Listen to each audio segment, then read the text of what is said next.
let's see. Max Morris and Louis Zambo.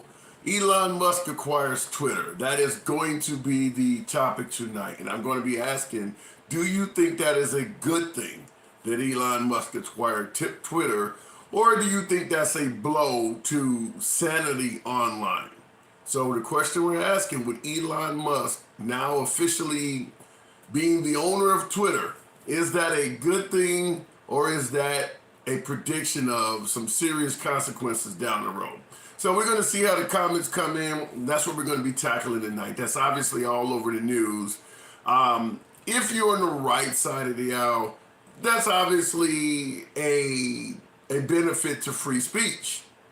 Obviously, because the right has been predominantly silenced and constantly attacked and demarginalized by the mainstream media, cable media, just the media in general. But I want to get you guys' take. Don 1964, good evening to you, sir. Welcome back. Good to see you on the program. Absolutely a delight. And by the way, this is simulcast on YouTube and on Twitter as usual. Like I said, I'm going to start putting all of the programs on both platforms just in case the very few minority of you that might want to, see this again or something in the future. Anyway, okay, we will see Max Morris. I think it will be a better platform, and that's the same. Worst gamer you says facts. Well, give me your spiel. What do you believe will be the best thing about opening this platform up? Now, keep in mind, for those who are favoring free speech, it also allows the potential for bullies.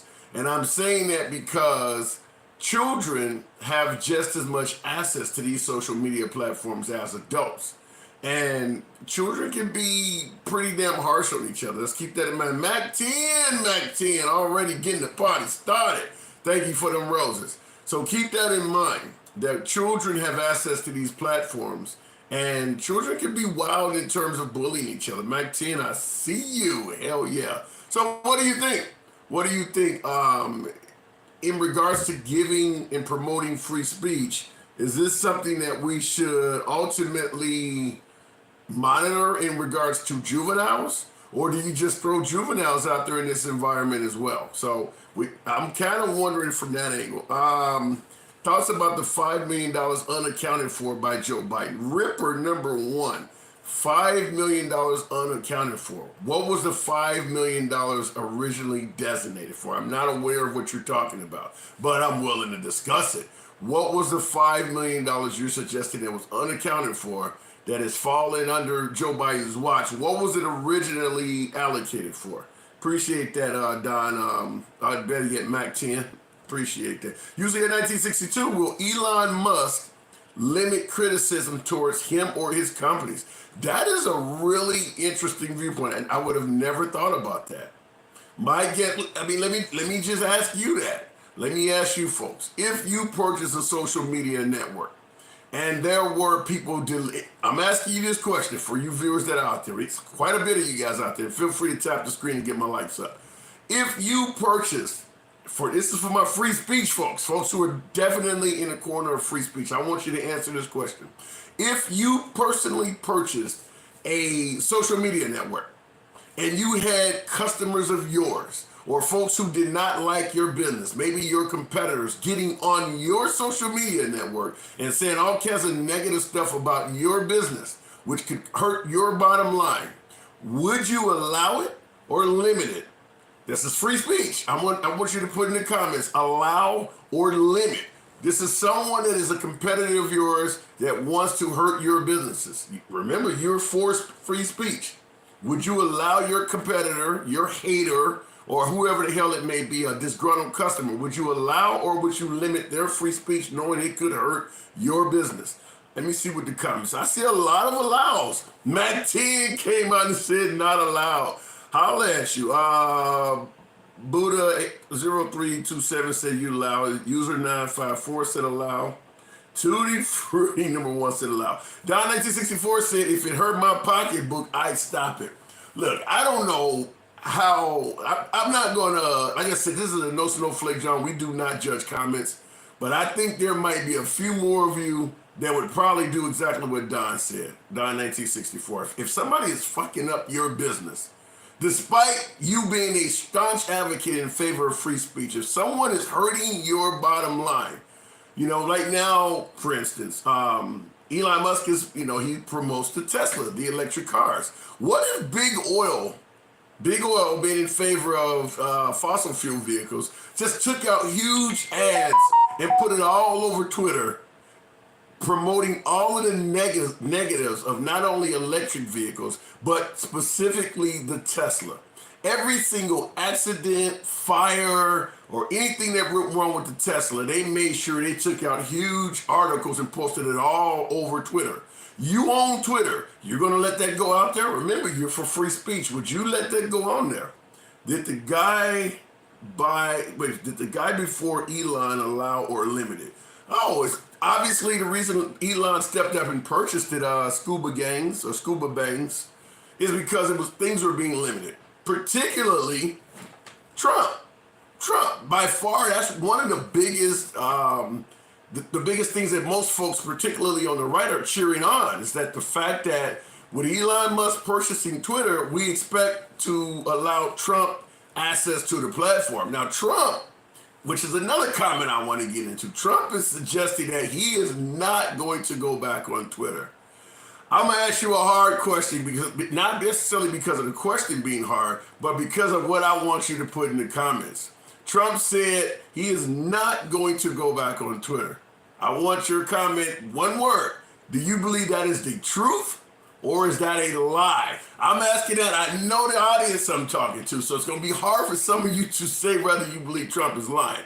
The truth or a lie? Do you believe Trump, who has stated himself he will not be returning to Twitter, do you believe that is the truth, or do you believe that is a, oh my God, the lies are coming in.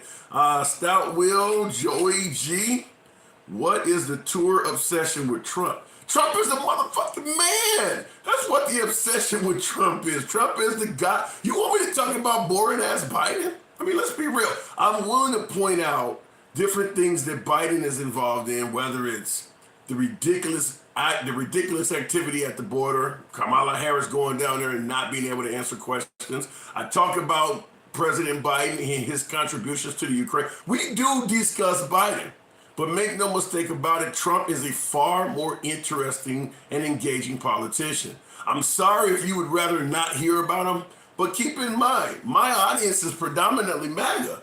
They're not going around having fun talking about Biden. Most of them are hopefuls that Trump will return. So that's why we discuss Trump a lot here. Social media is the main form of communication for the world. No one should be silenced. Well, with a name like Die on Your Feet Before Dying on Your Knees, I understand that. Legitimate comment. DeSantis is awesome, says Challenger. Says Challenger RT forever. You may never see DeSantis. At least it was going to be difficult for DeSantis to reach any pinnacle of success without getting the Trump stamp of approval first. And once again, we have the most famous comment I get every night. Ooh, I think I have found myself a TikTok troll. He is always... This is Seven Oler suggesting that I am indeed an Uncle Tom. Folks, no snowflake zone. I don't run from shit in here. In any comments you drop, I have no problem absolutely addressing any of your comments. Call me Uncle Tom. Call me, what is the other term? Uncle Ruckus and all this sellout. There's nothing wrong, folks, with being an educated voter. I don't care if you're a liberal, you're a Democrat. You see the monitor, but right now we're discussing free speech. That is a topic of order right now. If you are a liberal, an African American, and you tend to believe that another African American cannot say anything positive at all about Trump, Republican Party, conservatives, then you're not for free speech. You are for those animals that tend to go bah. We don't do that here. All right, let me see. There's a lot of folks that believe that Trump is not telling the truth about not running again. Wow. But Biden over Trump, says Julie Rose 017. Biden over Trump in what way? Just because he's currently the president? Mac 10 with the mic. I appreciate that. Thank you, Luke, for following. How about we call you a great American? I'm touched. That's good shit. I can live with that. I absolutely can live with that. Listen, with a name like mine and an audience like this, Some of the comments I get are far, far beneath that. So when you step up and call your boy a great American, that's very touching. I appreciate that. Thank you. And that's followed by G-Born 50 saying, you are the man. You guys are, wow, you guys are on point tonight. Listen, I had a rough day at work, trip, failed, my ankles all swollen. You guys really came through. Starting off really good. Ask him. We don't need that shit here. Die on feet before on knees. Look, I am going to bring some let me just go off topic real quick and say this. I make it clear I'm a no snowflake zone. This is a no snowflake zone. I often state that my skin is tougher than an alligator buried in cement. However, there have been people that have brought to my attention that there is a lot of personal attacks in here. And I'm going to say this with a little bit of hesitation, but it's predominantly liberals. It really is. This is a MAGA. I consider this my own little personal MAGA country. I really enjoy talking to you folks. And unfortunately, because, well, I won't say unfortunately, because I do want the audience to grow. And this is an open platform. I clearly put free speech, the First Amendment, above every other amendment in the Bill of Rights, other than maybe the second. Unfortunately, though, we're starting to balance it out. We're getting enough liberals in here. And there's a lot of liberals in here to start calling everybody racist and all of that shit. I'm not a fan of it. I don't want folks being unnecessarily like, for instance, you don't know if someone's a supremacist if you never even met the damn guy. So I hate when they come in here throwing that around and it's been brought to my attention. So the only way to address this, which I really am hesitant to do, but I understand it probably is a necessary evil, and that is to put some moderators out here. I don't want folks stifling opinions you don't agree with. Thank you, Julie and Jeff. Thank you for those roses. The last thing I would ever want is to go against anyone's opinion that the moderator disagrees with, because I don't want the viewpoints here to be an echo chamber. However, personal attacks against folks, their families, and calling them all kinds of crazy, we obviously can't have that. And not to mention, it may set off ultimately the TikTok censors and destroy the whole damn party we enjoy. So what I am going to do is bring some moderators on. Now, as your horror combo, thank you for those words. Good stuff, Don. Appreciate that. Very nice. As your humble correspondent, I can't get the words out. As your humble correspondent, I don't mind what the hell you say about me. Period.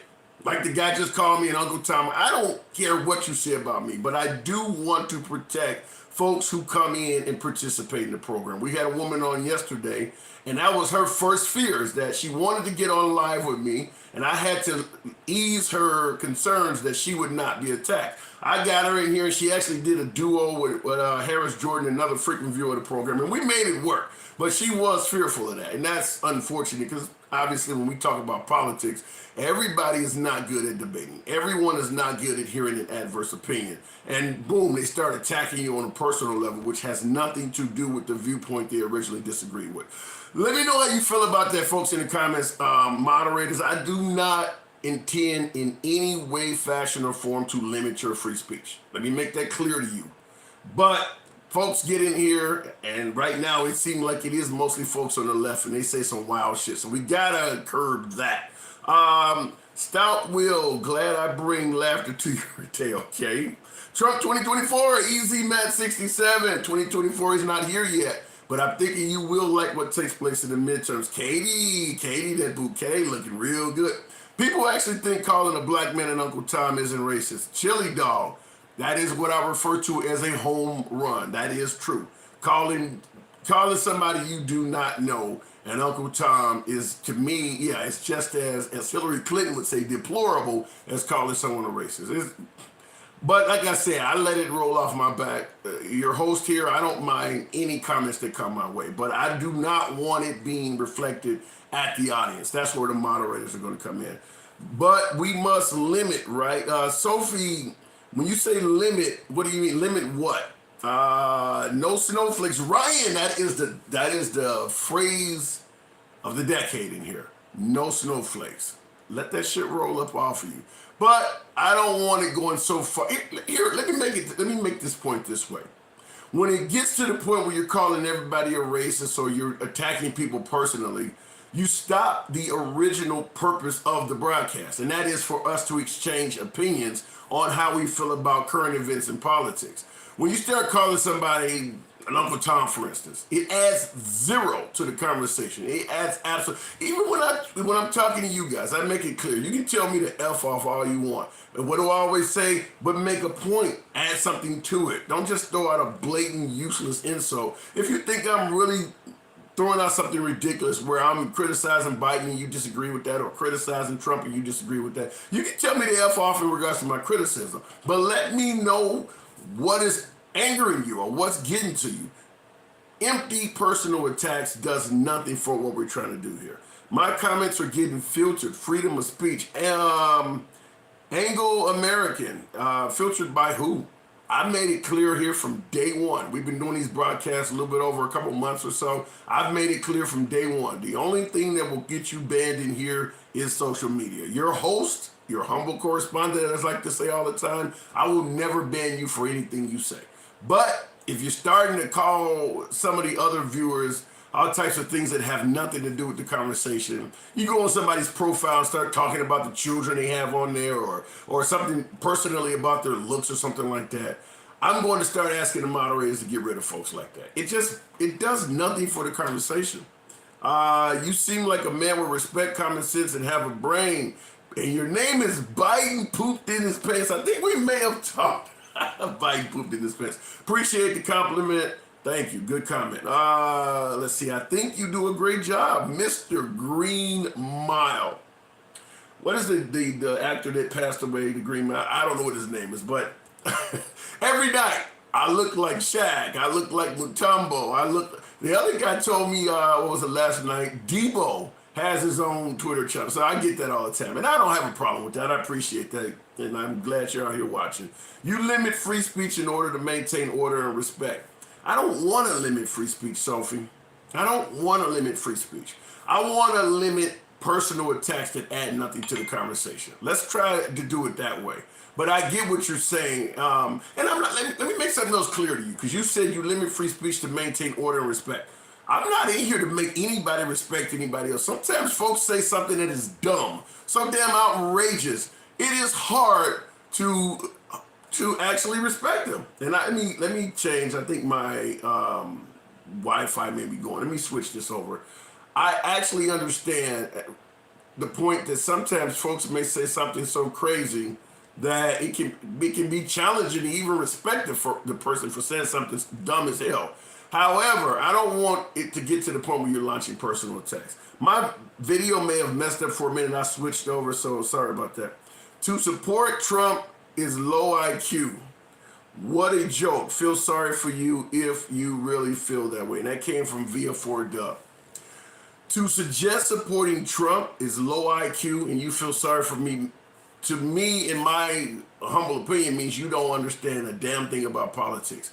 What if you believe in protecting the sanctity of life? You're going to tell me not to support Trump and to support a Democrat? What if you strongly believe your Second Amendment rights should not be infringed upon? You're going to tell me that Trump is the wrong guy to support? You need to go out and do a little bit more research. That's all I'm going to tell you. I don't care what you think of Trump. There are legitimate reasons to vote left or vote right.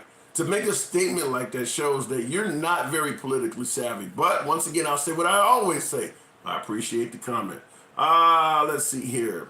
You tried to beat up Craig Fu from next Friday.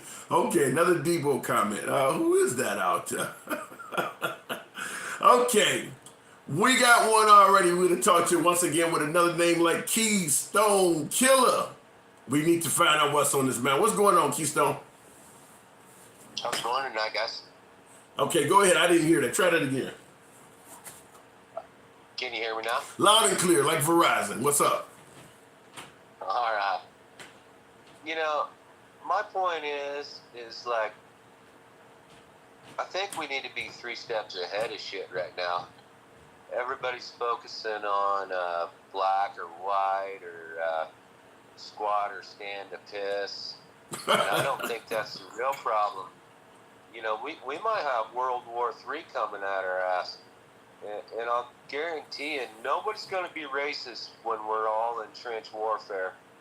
Just look back at the wars we've already had. You know, there were brothers that were from different mothers. You know what I mean? I like that comment in regards to I certainly agree with you that when shit hits the fan, a lot of our domestic issues, and make no mistake about it, the racial issue is a domestic issue. If when shit hits the fan and when you're all in trenches together, that stuff goes out the window. So I do agree with that. Unfortunately, racial issues, focusing on that stuff, it kind of is the American way. There's probably not a time in American history that we have not been focusing on that. But I do agree with your comment. In times of crisis, it brings us together. Go ahead. Yeah, that's basically all I had. It's like, man, we got to start thinking forth, 3 steps ahead. Well, That's life, man. That's playing chess. That's playing pool. That's winning the war. It's 3 steps ahead. do you? Let me ask you. Coming our way. Let me ask you this question, because you made a strong assertion in when you first got on. On a scale of 1 to 10, 10 being a full blown war, where do you believe we'll fall in regards to the chances of World War III actually happening? That's from 1 to 10, where would you rate that? Because you made that statement. I'm just wondering. Did I lose you? I kind of thought Okay. it was a midpoint at first, but the more you start listening to people, and maybe that's this false narrative and bad media. But who do you trust? I mean, you gotta research your program, right? Yeah. And now people are starting to say inevitant. Because Well, not backing down, not even an inch, man. He's got his jaw stuck right out there saying swing. Well, and when I asked you that about regards to scale of 1 to 10, I'm really surprised some of the answers. Forest Fire said on a scale of 1 to 10, a 7. Now, young Doughboy said a 3, and looks like Tony Grant said a 6. There are some folks in here that tend to lean in the direction you're talking about, that we could actually be leaning towards a full blown world war. That's some scary shit. But I had to ask it because I heard you say that. I'm really hoping that we don't get in that direction. But that's some scary shit, man. Real quick, want to read a comment. Somebody on YouTube, Jeff M said, reinstate Trump. That would be unconstitutional, sir. He has to win. You can't reinstate him and kick the other guy out. You can't argue about tyranny and then suggest doing something tyrannical. And someone else said, bad in his own words. It's a free speech public square, so I don't think a billionaire from an emerald mine history should be buying it. It's controlled speech, not free. So there's somebody out there who believes Elon Musk purchasing Twitter is a bad idea. But go ahead, Keystone. So how do you feel on Elon buying Twitter? 2 words, good shit. I'm for free speech. Like I made it clear. To me, the only amendment more valuable than first is a second. So I'm 100% for free speech. So if Elon Musk is going to purchase that media platform and open it up, because I make no qualms about who I represent or what political leanings I have, but I don't believe the other side should be silenced. I absolutely love talking to you folks, for instance, a lot of you MAGA folks, and you see the comments in here. Folks call me sellouts and Uncle Tom. Wait a minute, I'm not MAGA, I'm independent. No, I'm not saying you. No. I'm saying the audience here is predominantly MAGA or independent. Okay, independent too. I got a lot of libertarians. Shout out to my libertarians out there too. But I'm just simply saying I do not want to be in an echo chamber. And if the media, particularly a social media platform, tries to control the narrative, they're kind of creating an echo chamber. Whereas Biden can tweet all day, Obama can tweet all day, but Trump is banned. I want to hear what Trump has to say. I may not agree with it. That's fine. But he should be able to say it. Go ahead. Right, yeah. So they're just funneling us. And that goes back to bad history, man. If you know anything about the 30s, that's what they did.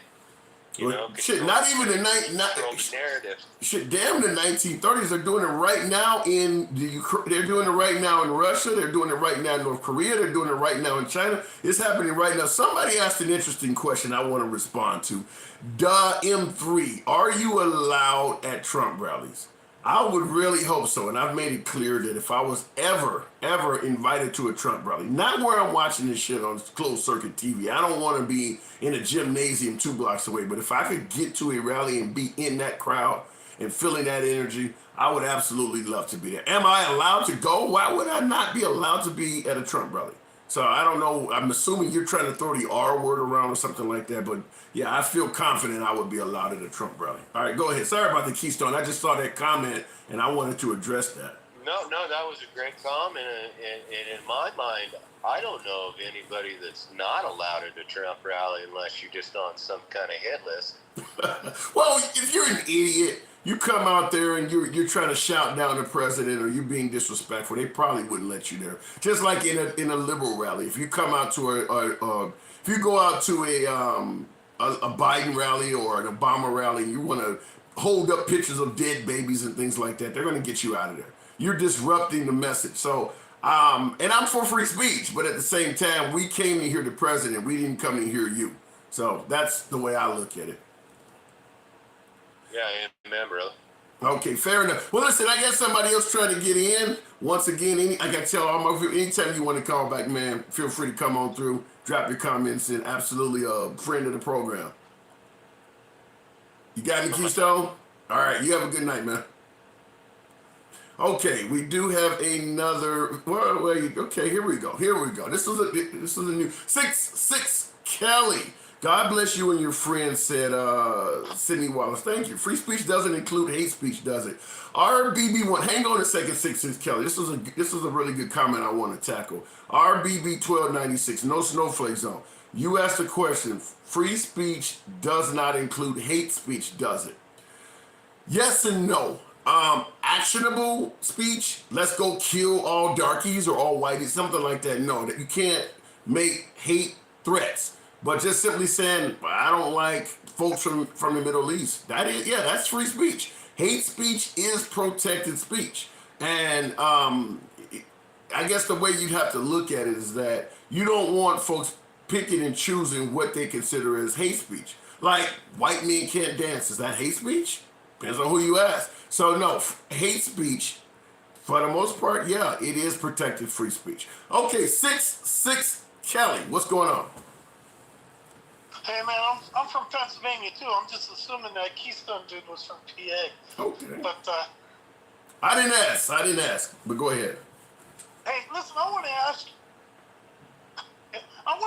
you why do we think of Russia and North Korea as the enemy? I mean, we were allies with Russia during World War II, and I know we have rival and competing ideologies, but it seems like the Democrat Party has really embraced a lot of the principles that the communists use, and we're actually voting for that. So why do we still hate those people, or why are we so antagonistic towards Russia? I don't understand that anymore. I mean, I wouldn't go fight against a country like Russia and then come home and have my fellow Americans vote a guy into office that is going to implement the same kind of authoritarian rules and structure that they have in Russia. I just don't understand it. Okay, let me explain it to me. Fair question. Let me respond to that. Why do we hate Russia? Somebody put "Love your Obama picture, fly Eagles." Okay, nobody ever says anything about the Obama picture behind me, but okay, fair enough. Why do we hate Russia? Let me start off by correcting you and saying that we were allies with them during World War II. We were friends by circumstance. We had issues with Stalin from the very beginning. And if you recall, the Berlin airlift and things of that nature shows that right after World War II, we immediately became adversaries with Russia. We only sided with them because we had a bigger enemy in common, but we were not even comfortable friends of Russia even during World War II. And then after that, most of the conflicts that have taken place after that, Russia's been on the opposing side. Whereas the Vietnam War, they were dealing with the opposition or favoring the opposition to us. Same thing with Afghanistan. When Russia went into Afghanistan, we were favoring the Afghans during the 1980s or whatever, late 70s or whatever that was when Russia was dealing with Afghanistan. So we have not been friends with Russia in an entire human lifespan. So when you ask why do we hate Russia, keep in mind Ronald Reagan with his famous phrase, Gorbachev tear down his wall, that was just the end of what took place from the Berlin airlift. So the Berlin airlift, which separated Germany from at the end of World War II all the way up to 1989 when you had Reagan, or 1988 or whatever, when you had Reagan saying Gorbachev tear down his wall. We clearly were not friends with Russia for that length of time. And then I have to ask the question, from the Reagan administration to now, what has Russia done that has been favorable for the United States? So when you ask why are we not friends or why are we adversarial to Russia, that's the way it's always been. We have not, I mean, there's only one reason why we have so many atomic weapons. It's because we've been trying to defend ourselves under a, what do they call it, mutually assured destruction. It's Russia. It is not even so much China. China has just recently become a superpower. But all of the, if you're old enough to remember hiding under desks and things like that, the nuclear preparation drills and all of that was because we were afraid of Russia. So we haven't been friends with Russia in a very long time. In a very long time. So that would answer your question. Go ahead. Yeah, that and I think that's what was so special about Donald Trump is he came in there and he sort of took that idea that we need to be enemies with these people, and he set that aside and said, okay, they could be our rivals, they could be our competition, but we're not going to be enemies with these people. We're going to respect them. They're going to respect us. I'm going to, he did. I know the left just hates the job that he did, but he really calmed a lot of this tension that we're feeling now with the Biden administration, and I don't think you're going in and out. Your audio's jumping up. If you look at the idea, I'm sorry. If you look at the ideals of the left, sometimes they seem to align a little bit more with this authoritarian type government that Russia has. And I'm not sure why. I mean, I think that Biden, I'm really cynical about this whole feeling with Russia because, Biden his family was getting money from Ukraine, and now all of a sudden we got all this tension, and he's sending money to Ukraine. They were sending it back to him. He's sending money to Ukraine. Okay. It seems pretty terrible. Let me tackle some of this. First of all, it's a big difference in regards to why we have an adversarial relationship with Russia versus what now you're on specifically Joe Biden stuff.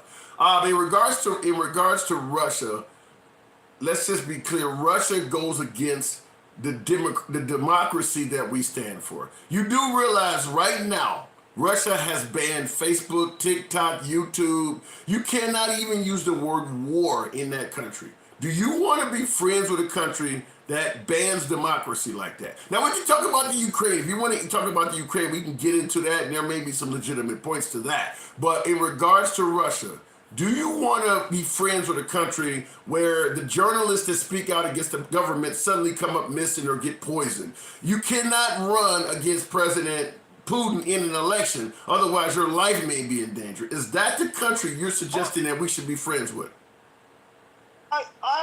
I don't see the difference between that and what the leftists who are controlling our social media platforms in this country, the way that they are using censorship to shut down their opposition. It's the same thing.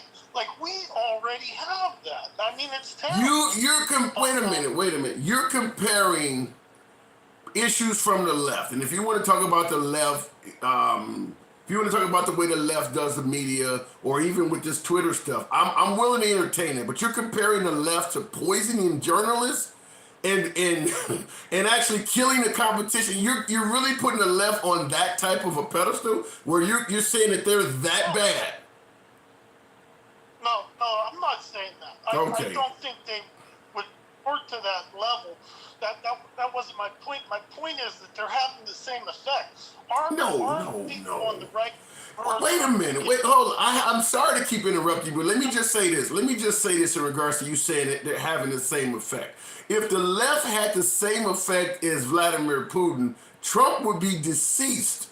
He would have eaten some food, some of those McDonald's burgers that he loved, or drank some of those Diet Cokes, and he would be deceased. It's not the same effect. There's a real good chance that Trump, hold on, there's a real good chance in 2024 that Trump may be back. That is not the same effect as Vladimir Putin. I think look, I'm okay with you having issues with the left. You may have legitimate points to have issues with the left. I'm fine with that. But you're putting it to a level that is so high, you're losing me. Yeah. Go ahead.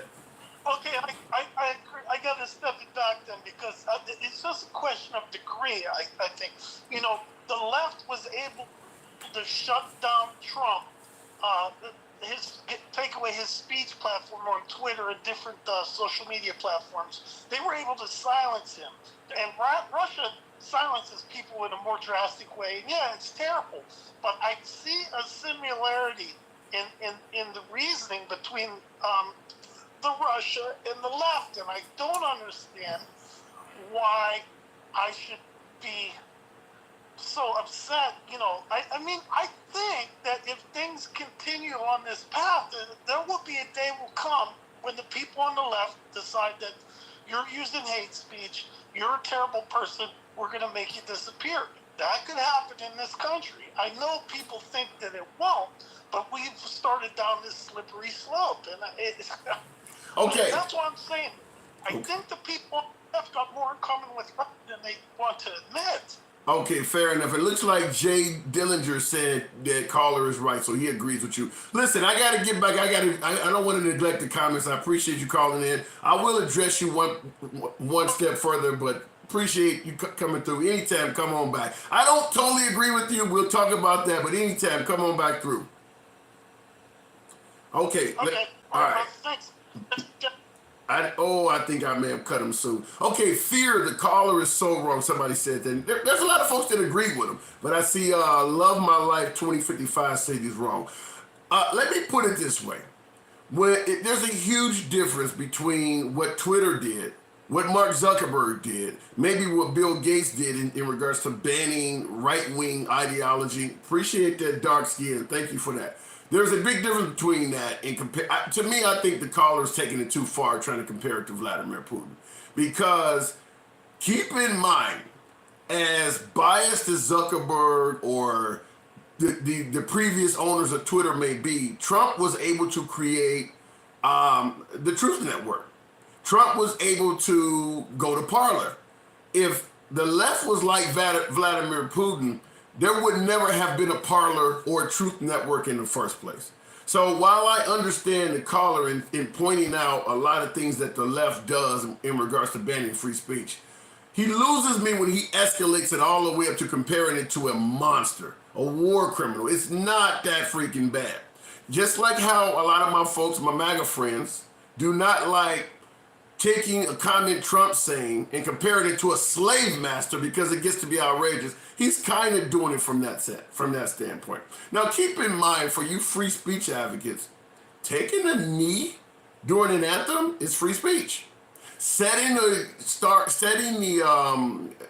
and stripes, the United States flag on fire, that's free speech. So keep that in mind when you're promoting free speech, that it can go the other way. It can also go the other way. If you're for free speech, don't ban it when it's somebody says something you don't want to hear. I just want to say that. Let me get to the comments because I have neglected them. We were having to call it. Okay, because of the First Amendment, not because this is from user side, because of the First Amendment, not because they wouldn't if they could. Okay, under Putin's government, there is no First Amendment, so keep that in mind. But also, I mentioned taking the knee during the anthem. Trump made it clear he wanted to, take that son of a bitch off the field? That's banning free speech, folks. That is banning free speech. There's a lot of folks who wanted to pass a law, and I believe Trump was in this also, in regards to flag burning. That is protected free speech. It's free speech that this audience may not like, but keep in mind, like I said, free speech does not mean your speech. If you allow 100% free speech, there are going to be people who exercise their free speech rights and say some shit you don't want to hear. So don't be in favor of my speech or your speech. Be in favor of free speech for all. Good evening, Modern Colonizer. I see your comment. Zach Florida says it's arson. You're suggesting that buying your own flag I got a flag behind me. If I set that on fire, you're telling me I should be charged with arson for setting my own property on fire? Is that what you're suggesting? No, it's free speech. Isn't burning a flag a crime, though? Tony Grantham, if you go out and purchase a flag, or you knit your own flag, let's say you go buy some yarn and all of that, you knit and make your own flag. You're going to tell me it's a crime to set your own property on fire? No, it's not. Taking a knee is free speech. I don't agree with it, but yes, it's free speech. Samantha Anderson, exactly. And that's the way it should be. Nobody is asking you to watch somebody taking a knee while the anthem is playing or while military personnel are there watching and respect it or like it. But you have to observe the fact that it is free speech.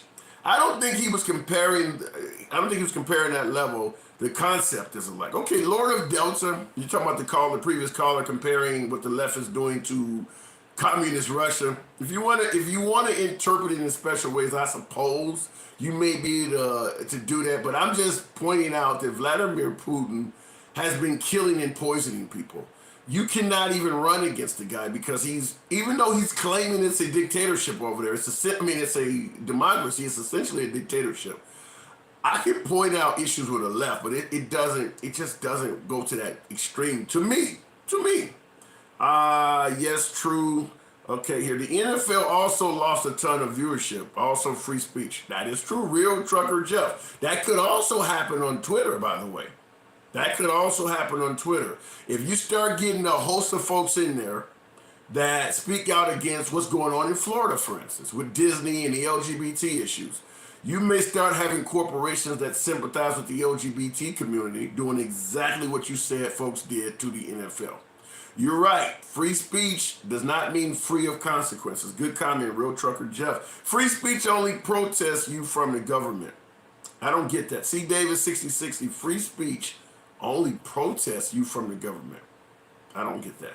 If you are upset that Elon is buying Twitter, that is the reason he is buying Twitter. 52 cents, that is what I refer to as a home run. Yes, I agree with you 100%. Can I get 10,000 likes, by the way? Go ahead and tap the screen. Get these numbers up in here. User 875. Jen openly called for people to be banned across all platforms. Who is Jen? Who is Jen that called for that? There's just no comparison that we are even close to being Russia. Love my life 2055. Yeah, like I said, I understand some folks that try to interpret it a certain way. But yeah, to me, the caller comparing the liberals to Russia, I think that's a bit strong. I really think that's a bit strong. And I'm sure that if you really wanted to dig into something about the right, you could probably do the same thing. But I really think that's a bit strong. When you look at what's going on in Russia right now, the man is actively engaging in war crimes. Do you believe the left is really censoring you that much? I mean, if the left was as bad as Russia, Trump would not be able to hold a rally in the United States. I mean, we can point to some media outlets that lean left. I'm fine with that. But there are right-wing media outlets. The simple fact that Elon Musk could go purchase a biased media outlet like Twitter and open it up is something that you would never be able to do in Russia. You can't go and purchase YouTube in Russia and open it back up. The government banned it. So, yeah, I really think it's a bit extreme where you went. Let's see. Right is guilty of cancel culture. They point to the left. Clay Cousin, I make it clear that both sides are guilty of cancel culture. I go back in history and I talk about how Lucy, remember I Love Lucy? Remember the Honeymooners? How they used to have on television, husband and wife, people playing the characters of husband and wife could not even sleep in the same bed together because our Judeo-Christian values did not want to show a man and a woman in the same bed together.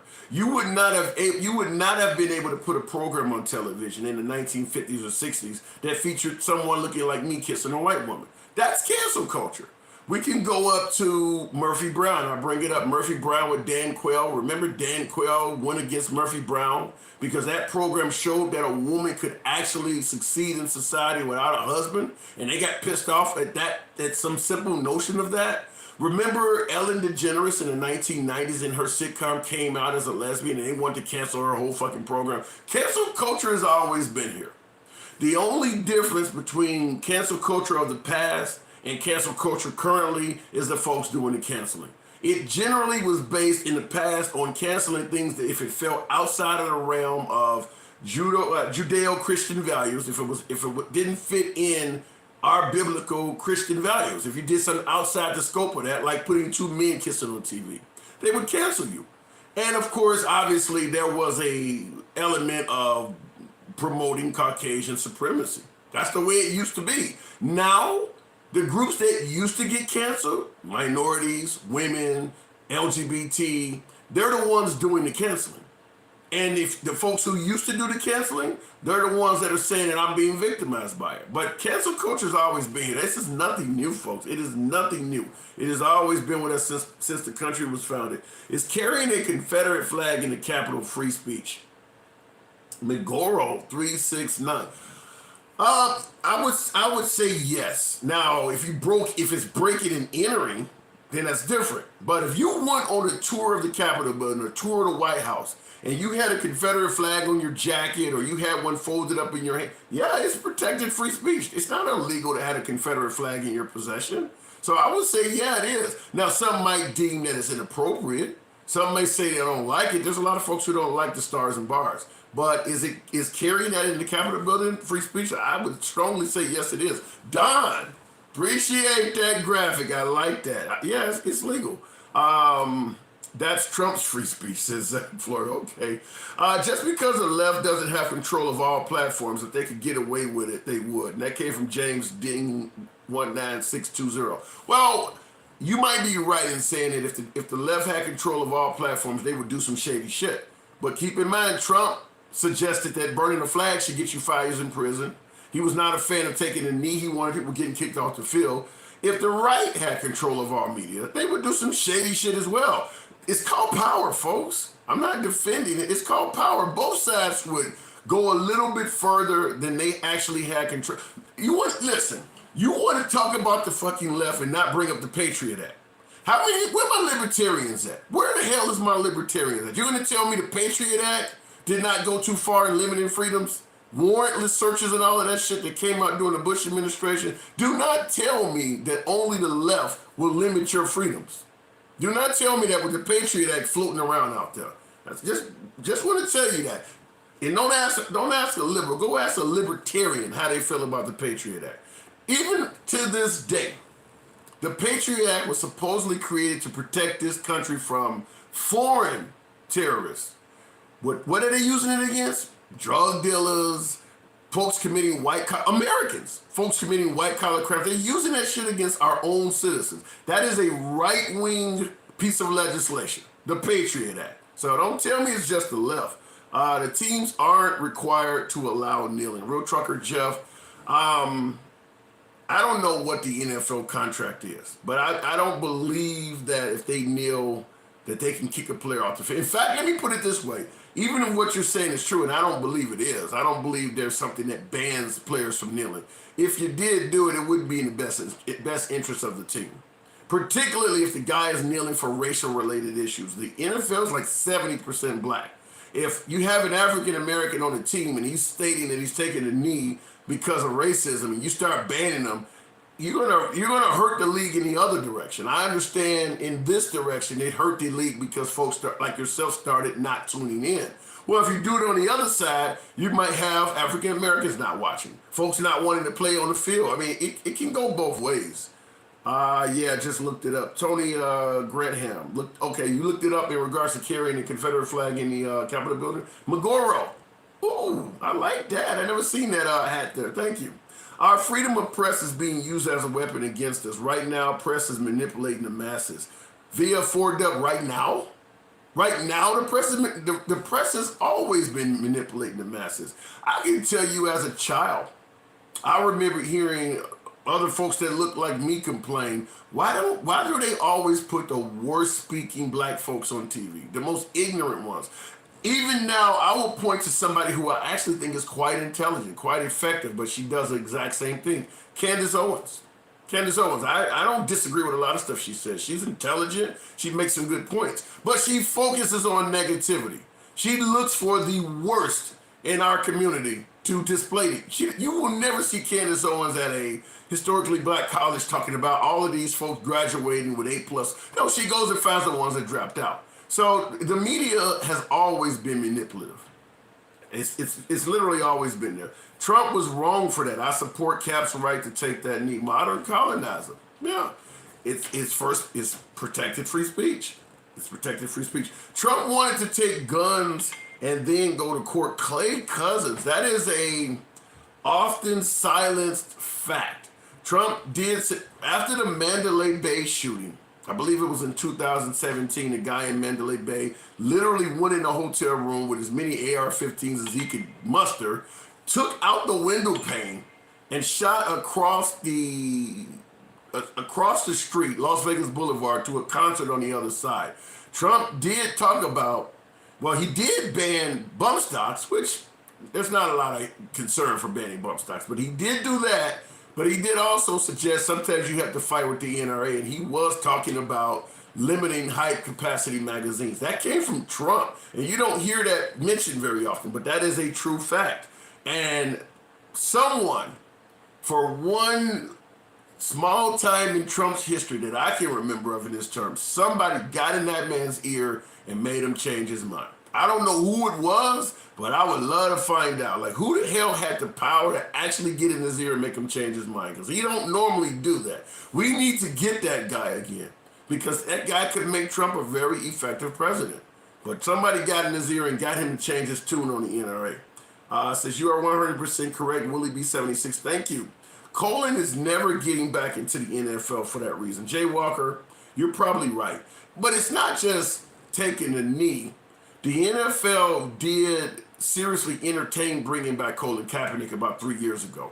They gave him a chance to show up at tryouts, and he started pulling some more racial stunts and did not show up. So he did have a chance to get back, but it's been 6 years at this point. You're probably right. He's not coming back. Burning our flag is free speech bullshit. Roro 2444, you're going to tell me that if I go out and buy my own thread and yarn, and I actually knit together my own version of Old Glory, I can't set it on fire? I'm not saying it's something you should do. I'm not saying I will respect someone that they did do it, but it's legal. It is legal. I am 100% do what you got to do. And that came from Big J. Holla at your boy. Yes, don't be a hypocrite. Love my life 2055. 100% agree with that. It's free speech, but also disrespectful to the veterans that gave him the freedom to do so. That is true. But let me ask you this question. What if the grandson or the great-grandson of somebody who fought on the side of the Yankees suggested waving the Confederate flag is disrespectful to them? Your ancestors, talking about somebody who's a Confederate ancestor, your ancestors tried to divide the nation. They are responsible for the deaths of more Americans in any war in history. And I think waving around a flag of somebody who wanted to separate the nation, we can talk about whether they wanted to preserve slavery as well, but I think it's disrespectful to fly their flag on the soil of the country that beat them. What if somebody made that argument? You think that's a legitimate argument? Thank you, J.P. Parker, for those roses. Appreciate that. It was because of the disrespect. Biden pooped in his pants. I love seeing that. You can't stifle somebody's free speech rights because you think they're being disrespectful. Nobody has to be fucking respectful to you. JP, thank you. By law, there is no law requiring somebody to respect you. They have to honor your constitutional rights. They don't have to respect you. That's the problem. And I strongly support law enforcement. But that is the problem that they often get themselves in trouble for. Not necessarily fighting to protect and serve the public, but sometimes just simply defending their ego or demanding respect. Nobody has to do that. I say this about officers all the time. Nobody has to call you sir. If that guy wants to call you a pig or say, he legally can do that. That is a First Amendment protected right of free speech. And a lot of officers don't realize that. And they start going into realms of craziness when they feel like they're disrespected. A lot of them do. Let me skip forward a little bit because I'm way behind. Like the Ukraine waving their flag at Russia. Okay. Do you believe blacks are oppressed? Wendy Guthrie 76. I'm not. Got multiple college degrees. I got a decent job. I'm on here talking to you folks however the fuck I feel like it. No, we're not being oppressed. However, there are areas of American society that it's not in your best interest to be African American. And that's not coming from me. That's coming from members of the society that runs those particular areas.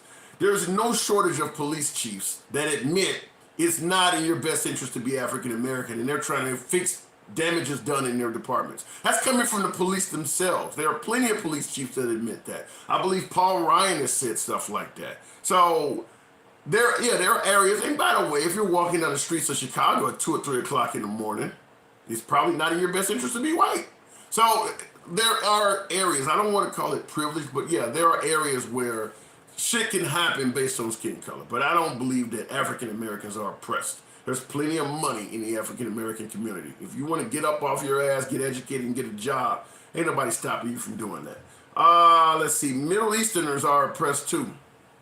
That came from Ian Forever Armenian. If you are an American-born Middle Easterner, tell me how you are oppressed. Tell me. Middle Easterners are holding down some of the highest positions in this country.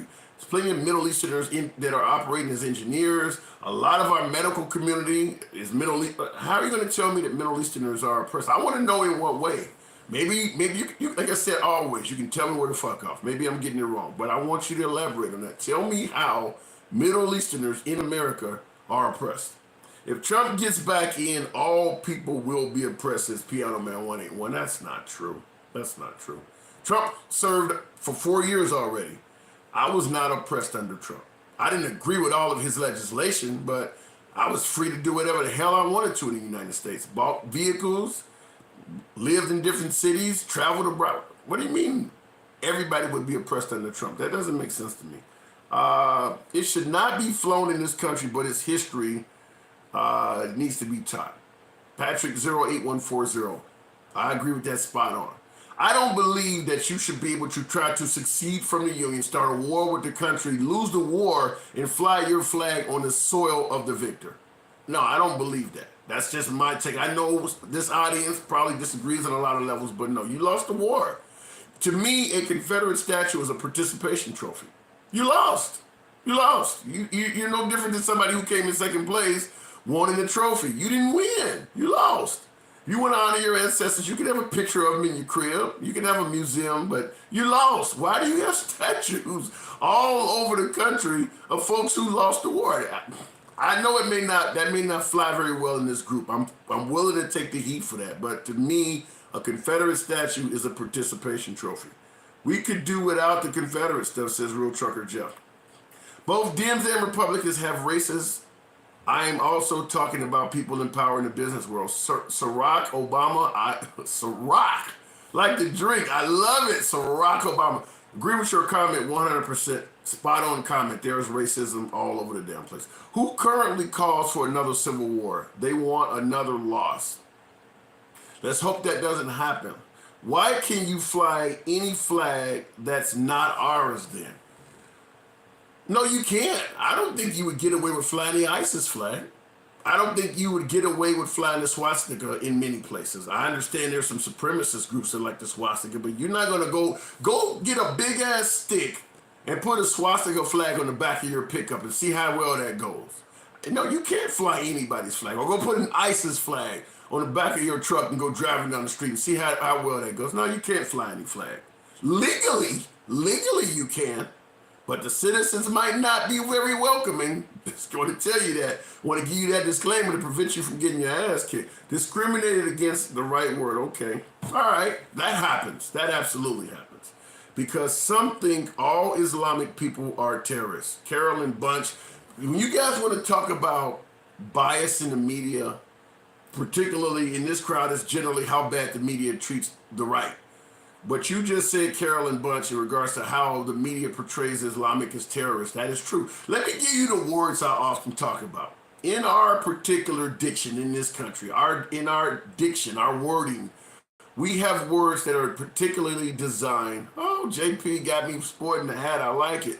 We got words that are particularly designed to demonize people. If I say terrorists, first thing come to mind is Middle Easterners. If I say thugs, first thing comes to mind is African Americans. If I say illegal immigrants, first thing come to mind is Hispanics. If I say racist, first thing comes to mind is white people. It's not that these words actually specifically only mean those. I mean, a Chinese person could be a racist, a terrorist, a thug, but we have these words that demonize people, and we use them to some degree as dog whistles. I mean, if I said I don't want to go to a certain neighborhood because it's full with racists, Everybody immediately is thinking I'm talking about white people. It could be a whole bunch of Koreans over there that don't want my ass there. But everybody immediately automatically goes to racist. And it would be the same thing if you said there's way too many thugs in that neighborhood for me to buy a house. They immediately go to minorities, blacks. So we do need to get that out of our diction. But I appreciate that comment. Kim Royale, 127, thank you for that, Rose. It was conservative Dems who later switched to Republicans. Barack Obama, that is true. They went from when the Democratic Party, the racist Democratic Party, started talking about potentially entertaining giving blacks civil rights. There is, and by the way, there's a middle point. It didn't go straight from Democrats to Republicans. There was a group called the Dixiecrats.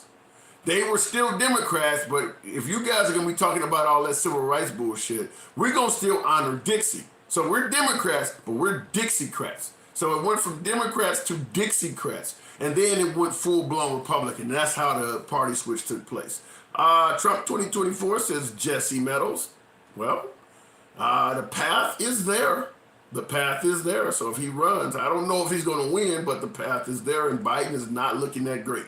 So, and the midterms will be operating in his favor later this year, in my opinion. Okay, let's see what's going on. We can do this one more time. We can do this one more time. The Honorable, the well-spoken, Harris Jordan, what's on your mind tonight? What's happening, man? You the man. Talk to me. So, real quick, the southern state legislatures never became full Republican. The Republicans never had a majority in the southern state legislatures until 1994. The Republicans never had a majority in the Southern. So you're telling me that even back in well, I guess the way I would look at it, when you go back to the Jim Crow era and before, the Southern states, you're telling me they were not voting Democrat? The southern states were voting Democrat. Right. And now what? And what are they voting now? Until 1994. Okay. Well, the switch doesn't happen overnight, but the switch. What you're suggesting is the switch never happened. What you're suggesting is the switch never happened. Is that correct? Yes. Okay. So the Democrat Party, the party of slavery, the party of the Confederates. Well, who represents the Confederates now? You don't see. Look at the folks that were carrying the flag back then, the Stars and Bars, and look at the folks that are carrying it now. How could you not see that switch?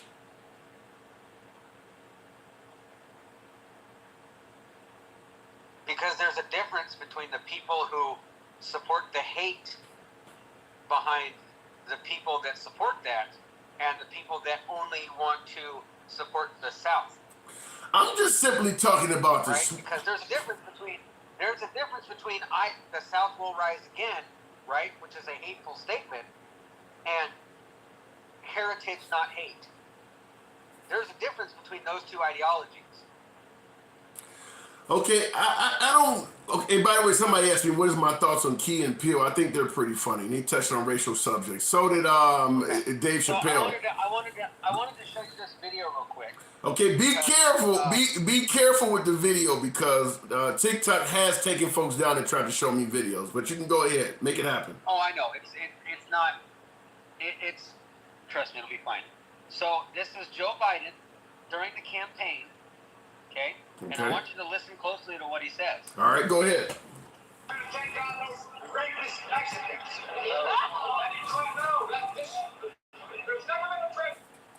Did you hear what he said? No, I didn't hear that. Okay, let's try it again.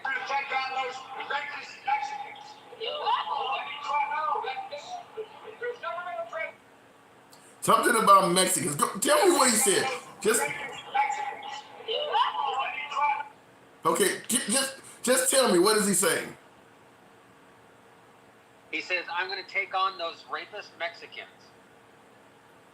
Okay. Campaign scheme. Okay, he's going to take on those. Okay, so he's basically going the same route as Trump with the rapists and murderers. But that's not what Trump said, though. Okay. What are you trying to suggest, that Biden does not like Hispanics? Biden doesn't like minorities, period. Okay. Well, He said he didn't want his children growing up in a racial jungle. I do remember that. Let me just, and somebody is saying you're taking, and it looks like I Am Forever Armenian saying you're taking that out of context. I would need to go online and hear that entire speech in its entirety. But let me say this in regards to what you just said, in regards to Biden not liking minorities. In my opinion, that's something you got to take up with minorities because they believe more strongly that Trump is the guy that does not like them. And I don't think there's going to be a lot of convincing them otherwise. If you get minorities together in a large group, they'll point out things that Biden said that makes him suspect, but they overwhelmingly believe Trump is far less tolerant than Biden. And that's something that is... Right, but when you look at what Trump actually said versus what the media showed he said, it's something completely different, right? No, that's not true. Now, that is a cell phone video from the press conference itself. Well, have you watched, I got a video my own self that I made on YouTube titled Trump Never Said Anything Racist. And it's where Trump tweeted out that black people are responsible for nearly all white homicides. And it's not from CNN, it's not from MSNBC, it's Trump with an interview with Bill O'Reilly confessing to it. So when folks say, well, Trump never said, it's stuff like that. There is things in Trump's past as well. And to me, painting out African Americans as being responsible for nearly all white homicides, 81%, is something that is suspect. And like I said, I did a pretty good video of it on YouTube, and it's titled Trump Never Said Anything Racist, The Handsome Liberal. All you gotta do is type in Trump Never Said Anything Racist, which is the name of the video, and the Handsome Liberal will take you to that video. And it is as clear cut as day that Trump did that. He didn't apologize, and I've said it several times. If I was white, Caucasian, and I didn't have any African American friends, any African American associates, and I believe what the president said, 81% of white homicides are committed by black people, and I saw a black person approaching me, I would get the hell away from him. If I was carrying, I'd put my hand on my gun. The actual number is 15%, not 81%. 15% of white victims of homicide are killed by black people. Trump tweeted out 81%. Go ahead. Did I lose you? Harris. So, go ahead. No, I'm still here. There's a little bit of a lag right now.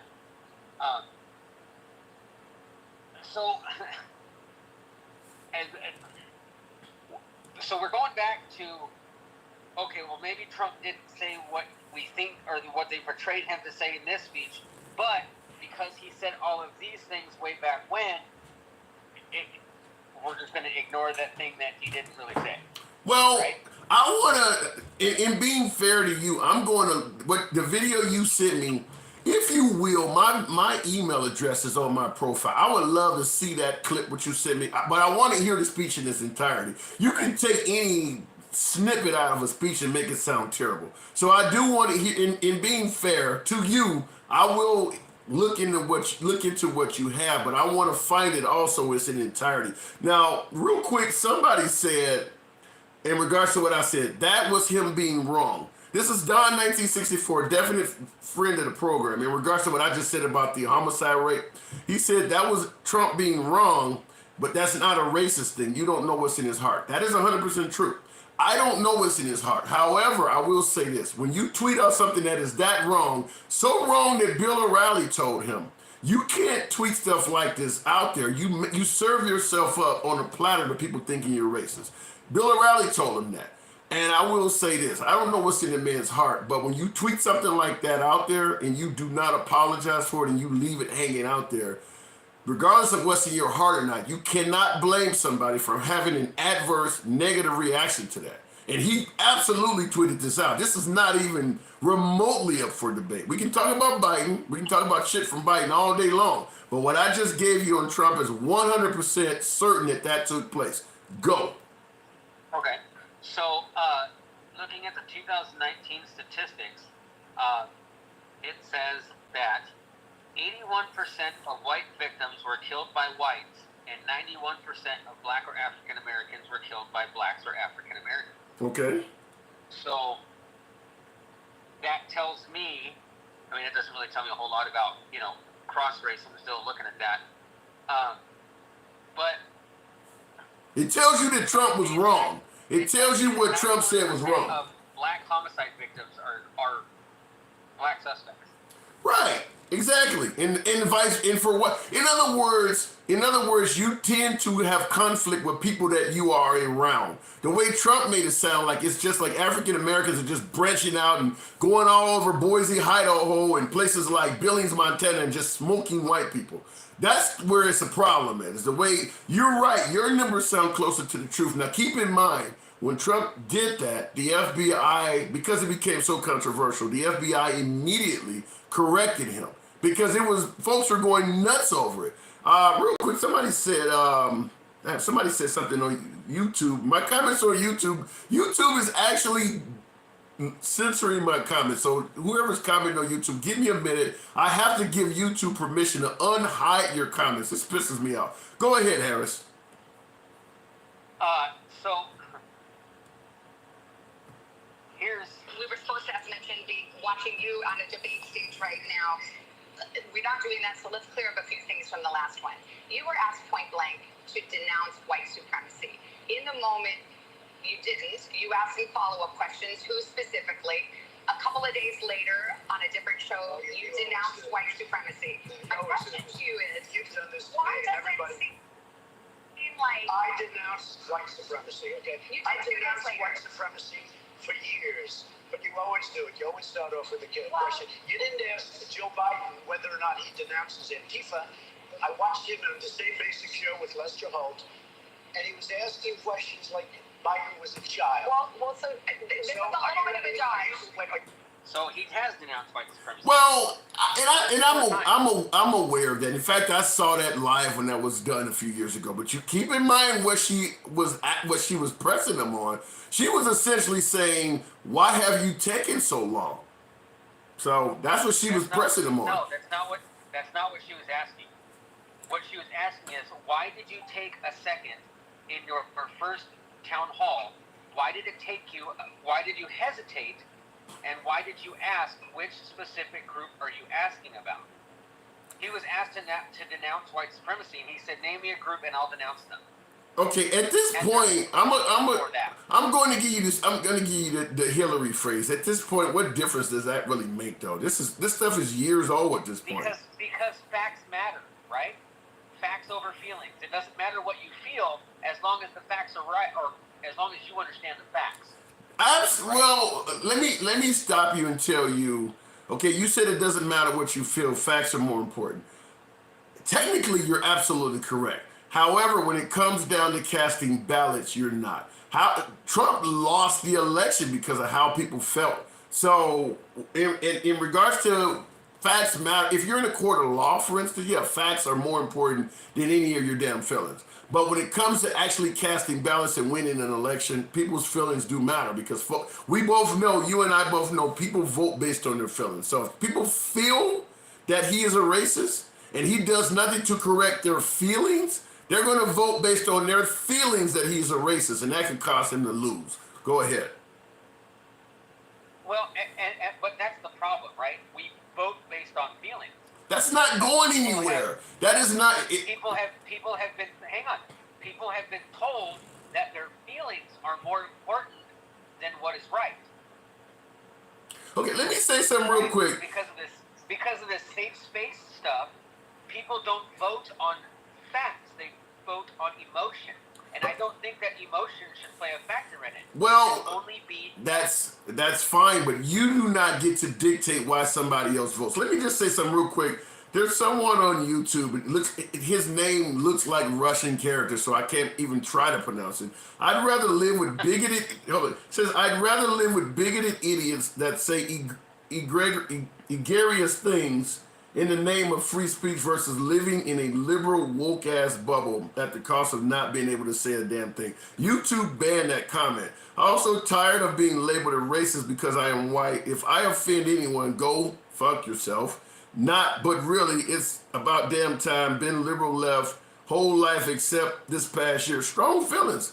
Only pussy censored. No wonder why. I'm looking at my YouTuber. No wonder why they were banning it. These are some strong comments. Only pussy censor those who they don't want to hear.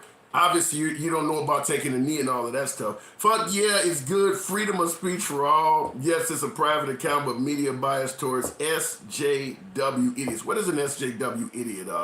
Harris Jordan, help me out. What does SJW stand? What is it? Social justice warrior. Hey, Social justice warrior. Okay, all right, I'm learning new shit. That's why I like talking to you. I never heard of that. Listen, go ahead. And social justice warriors, basically, it's the safe space people, right? Okay. Like, you need to go to jail because you said something that offended me. Same thing with going to jail because you burned. What about going to jail because you burned the flag? Wouldn't that be the same thing? Or burn the Bible? Burn the Bible. But the flag is protected, right? No, it's not. No. You're gonna tell me if I go out and purchase my own flag, I can't burn it? No, it's not protected. No, it's not. Listen, I got somebody I want to get in. Hold on, Harris. Does the flag code not say that it is illegal to alter the flag in any way and or for clothing? That is burning it, be altering it. That is a fantastic statement because I'm going to follow up with something that would instantly throw that in the garbage. This is an altered flag. The minute you put this blue stripe through that, this is an altered flag. According to what you just suggested, nearly every company. What color are the other stripes, though? Hang on. It's all Harris. This is altered. There's no way you're gonna. No matter how you spin it, this flag has been altered. What color are the other stripes? What color are the stars? Harris, you're trying to convince me. Altered, right? Harris, the flag, the red and white have meanings. The original flag never had a blue stripe through it. You're gonna tell me that this is not an altered flag? Okay. Then guess what? LGBTQ. They desecrate the flag too by turning it into a rainbow flag. That's not okay. That's fair enough. I'm just simply telling you, if you want to go after people who are altering the flag, then that means you're going to take out every policeman in existence because they got blue flags all over their cars and uniforms and every damn thing. All I'm trying to say is this. And by the way, there's somebody waiting. I really want to get him in. He got a name that I'm really interested in. But let me say this. I just want to ask one more question about the flag. Okay. It says not to desecrate the flag, right? Okay. You said alter. You changed from alter to desecrate. You're changing words. Go ahead. No, I'm saying you're altering it as you are desecrating it. It literally it violates two sections of the flag code. Is this a violation to you? No, because the stars and bars are not red and white and blue. Okay, all right. I completely disagree with you. I'm just going to say that. I completely disagree with you. But if you're saying that is altered, then you're also saying that the LGBTQ cannot alter the flag. That is homophobic. I'm not. Listen, I made it clear to you. I'm just simply saying that if you want to go after the LGBTQ based on that, that's fine. What I'm just simply saying is you cannot say. What I'm trying to say is this. You can't say some people can alter the flag and others cannot. If you want to go after the LGBTQ, if you want to go after the flag burners, you have to go after these people too.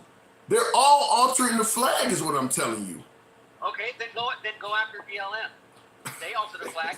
Okay. All right. I got to get this other guy in there. We can agree to disagree on this, but I always love talking to you, man. You're definitely a friend of the program. I want to get this other gentleman in here, mainly just because of his damn name. So let me get you out of here, Harris. We'll talk next time. Okay. This is Privileged Whitey. Who could ask for a better fucking name than that? Privileged Whitey. Talk to me. Even got a picture of a cracker as his profile. What's going on? Well, it's a little bit of sarcasm there.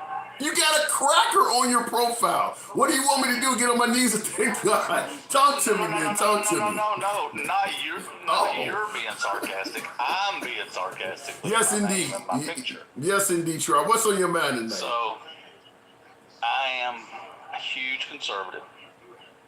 Nothing wrong with that. I agree Nothing wrong with what that. you just said with that flag.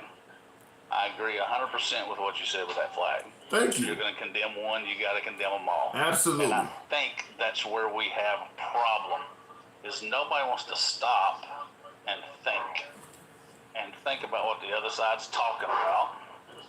100%. And have a conversation. And that's what I keep saying is that. If we have a conversation, I'm sorry, I didn't mean to. No. Conversation. I'm agreeing with you. I'm just simply saying free speech can't be your speech. It has to be free speech for all. And there's too many people who want free speech to mean my speech. Go ahead. And I think what's so funny is. Well, I think what's so funny is that if we took the time to stop, process stuff, think about it, and put a little logic to it, a lot of us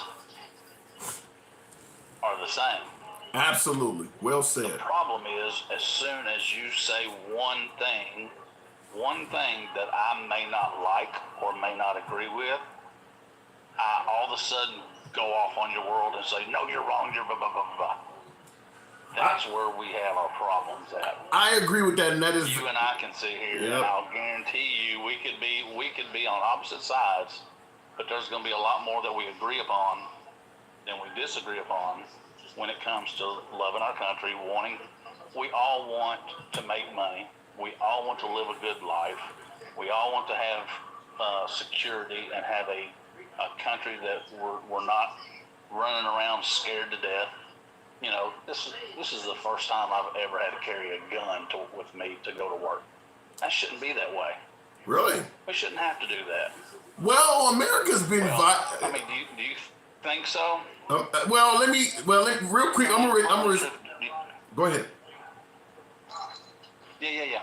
No, Go ahead. Okay, I just wanted to respond. Somebody, Dan Buckley on YouTube. I appreciate the viewer. I see your comments. In regards to carrying a gun to go to work, America's a very violent place. You said it's the first time. There's Americans who've been carrying a pistol to work their entire lives. It's not like, okay, right now I get it. There are some liberal cities out there where things are pretty bad, but America's been a violent place. Hell, remember the old Charles Bronson Death Wish movies? America's been a violent place for a long time. Oh, I agree. So when you say it's just now, I would wonder, where do you live at? I agree 100%. Okay, fair enough. Well, I live in the South. Okay.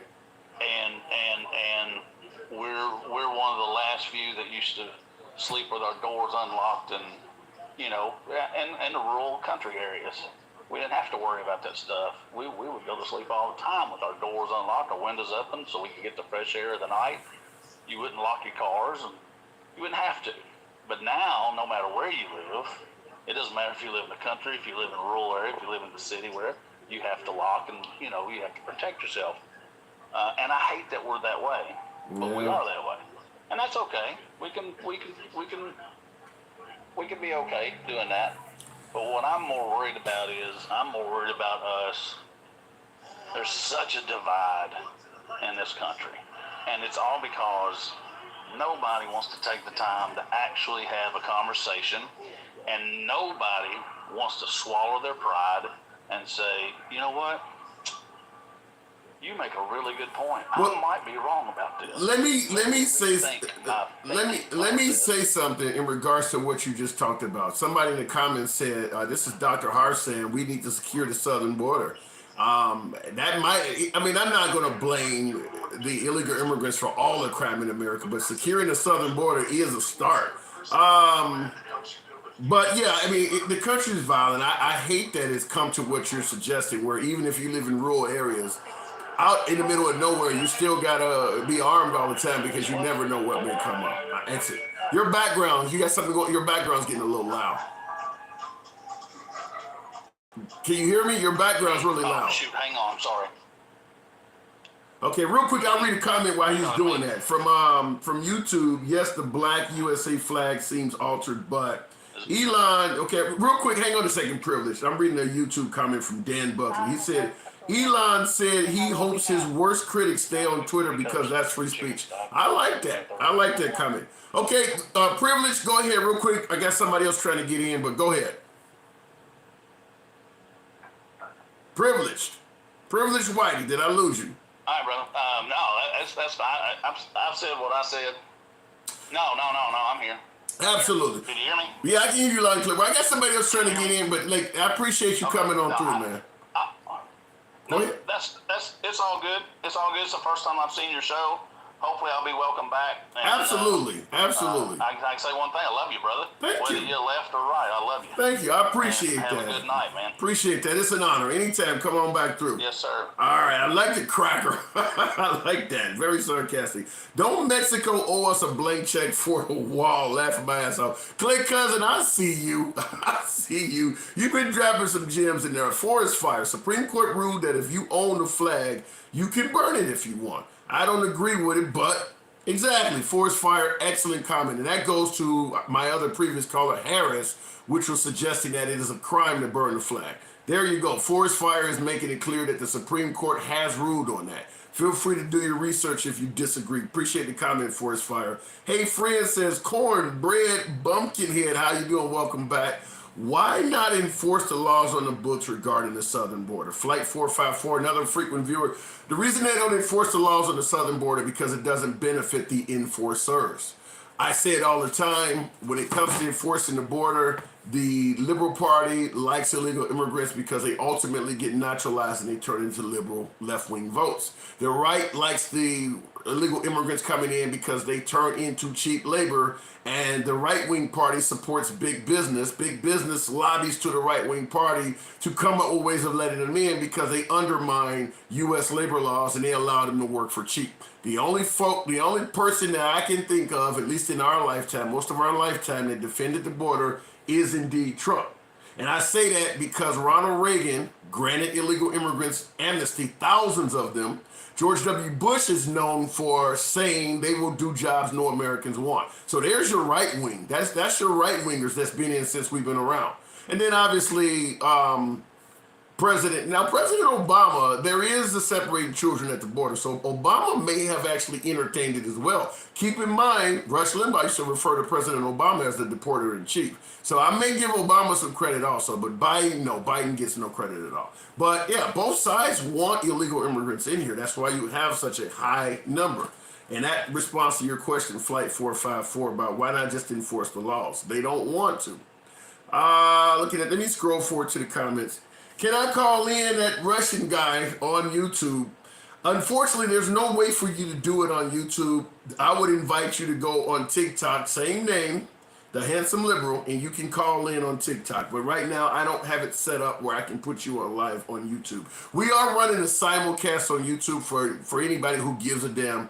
Only reason I do it is because I want the program to stay up just in case some of you want to go back and hear it.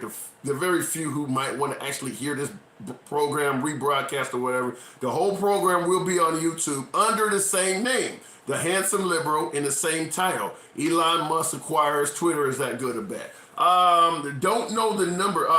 Dan Buckley, it's not a phone call. If you have TikTok, the app TikTok, do a search for The Handsome Liberal. It will tell you I'm on live, and you can just come on the screen live and do it. That's how everyone else is doing it. And you said I'm a Russian potato. That's what it means. Okay. All right. Feel free, folks, to get my likes going. I appreciate that. Racism isn't a party, but a state of mind. Young dog that says I agree with that 100%. Heather Day, 26. I believe that there were more recalls on foods after ICE cracked down on deportations under Trump. So you're suggesting that once we got our illegal immigration started getting under control, wait a minute, I believe there were more recalls on food. So the quality of our food dropped after we started reducing the number of illegal immigrants in the country. Well, keep in mind, a lot of folks do not want to work for illegal immigrant wages. So that is a problem in this country, is that we've allowed big business to undermine United States salaries so much that when they do try to bring some of the jobs back, they're used to paying these ridiculously low wages, and it is hard to get Americans. I totally disagree with George Bush when he said they're doing jobs no Americans want. I've said this before. There is not a goddamn job in this country that no American would want to do. The problem isn't the job. The problem is the pay. You got You would have an unlimited number of Americans that would be willing to shovel shit for a living if it paid a decent wage. Plumbers have no problem going into septic tanks. They are literally shoveling shit. But plumbers make good money. They're not making $2 per orange or whatever the hell they pay a lot of the Hispanics. So it's not a such thing as jobs no Americans want. They need to get the wages where somebody can actually take care of their family off of it. That's the problem. Agreed, said Lobos 2000. Appreciate that. If you are so against illegal immigrants, boycott eating. They produce most of the food you eat. That came from Hoist the Oppressor. I'm not against illegal. I'm not against immigration. I am against just letting any fucking body in here. You don't know who they are. You're talking about illegal immigrants producing most of the food you want. Well, what if the person is not coming here to produce food? What if they're coming here to blow up a processing plant? When you don't know who's coming in, you don't know why they're coming in. You're just giving all of them the benefit of the doubt that it's all good. I mean, let's just be real. And I'm coming at you from a liberal standpoint. There's plenty of MS-13 that have come in this country illegal also. They're not out picking oranges. So the cartel has members that come in here illegally. They're not out picking oranges. You should know. In fact, you have the right to know what's coming in your country, just like you have the right to know what's coming in your house. Why is that so hard for folks to understand? You don't have to be racist to want to protect your country, to want to protect your border. Why is that so hard to understand? I never could get that. Okay, let me go back into Swiftness. 604. Heather Day, I do see you. Swiftness, what's on your mind? Well, you got the countdown. Go ahead, Swiftness. How you guys doing, man? Doing good, doing good. Thanks for having me. Absolutely. It's your Canadian brother here. Thank you. Thank you very much. You know,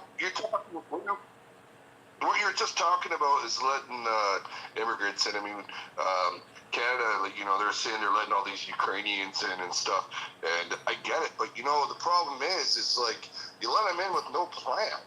You just take them all, and where are they all going to go, and what are they all going to do, and, you know, it's just like... Well, I'm 100% for refugees. First, but let's be clear. First of all, even when you look at the refugees that Canada's taking in, we got like, depending on who you ask, we got between 12 and 30 million illegals in this country. If you want to take in a few hundred people and you haven't been able to screen them, okay, that's not a huge problem. But when you got 12 million people roaming around, there's no way you're going to tell me that is fucking safe. So even when we talk about the Ukrainians going into Canada, they're not taking in 12 million of them. So it's a little bit different. Go ahead, though. Yeah, no, I mean, like, I'm all for taking refugees in and taking immigrants in. But like you said, man, they need to be screened. Look what happened. I remember Trump saying, I'm in Canada, and I'm on the west coast of Canada. Okay. And I remember Trump showing videos of Iraqi jacked dudes coming into America. He's like, that looks like a soldier, he said. He's like, look at these guys. They look like soldiers you're letting in. Like, come on now. Like, who knows, they're not going to come and, you know, what their intentions are. A little bit more screening, yeah. You know, do all these things. I mean, sure, by all means come in. If you pass the test, you pass the test, right? But a little bit more screening. Hey, man, I need to protect my dirt. You need to protect your dirt. And at the end of the day, there's no racism going on. I'm protecting my dirt. I don't care if you're coming from England, dude. I need to check who you are. Sorry, 100%. I don't know you. You're a stranger danger. There's no race card in this involved. I think stranger danger. I'm 100% in favor of screening all immigrants. I think where Trump ran into trouble was not necessarily the wanting to screen immigrants. We can go with snowflake or call it whatever you want, but it was a language he was using. Just fucking screen the people. There's a put it this way. There is a reason why Obama was able to separate families at the border and not get into the same amount of trouble as Trump did. And it's mainly because Trump was running his mouth. Like Nike says, just do it. You don't have to tell folks that you're gonna treat them as much like shit as you can to maybe convince them to not enter the country illegally. Just do it. Just make sure when they come over here illegally, they have a horrible experience. You don't need to brag about it. And that's where I think that Trump running his mouth got him into trouble. Go ahead. Yeah, no, you know, I'm up here in Canada, and I'm I'm a huge Trump supporter. I hope this doesn't get you in trouble, but it says.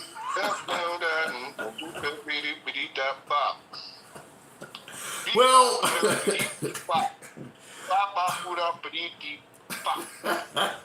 I can't believe they got that in Canada. I'm going to assume that you're a fan of the convoy as well because they had that on the convoy. Yeah, well, I support anyone who's. Hey, I haven't been vaccinated. My family hasn't been vaccinated, and guess what? We're all safe and we're all untouched. And I pray safety upon anyone who made the right decision for themselves to be the right decision. And I pray no adverse reactions upon anybody. But I think, when you listen, there comes a time when I'm listening up here with my ear down into the States, and I hear your president say, the best way to worry about tornadoes is to get vaccinated. Did he just say what I thought he said? Well, look, I don't look. Oh my God, I can't. I understand Biden says some crazy shit, but I have to push back and say that Trump talked about windmills causing cancer and civil war soldiers defending airports. Listen, these guys are in their late 70s. They're not going to say everything right. I mean, for every Biden gaffe, and there's a hell of a lot of them, I can show you a Trump tweet with misspellings, incorrect capitalization. These folks are not young, so I'm not gonna pester them for every. Go ahead. I think Trump was a great president. I think statistically, more blacks got more jobs underneath him. The country was more safe with him in there. There was no crazy wars going on around him. He was saying, let's bring the money back into our country. We keep giving these other countries money. We ain't seeing nothing back. Let's buy within our own stuff. And I looked at that model and I'm like, so you got a businessman here who's probably one of the best presidents you ever had. On the catch side, the guy needs to stay off Twitter and keep his mouth shut. Absolutely. He'd be almost next to perfect. Yeah. Did he be almost next to perfect? That's the problem.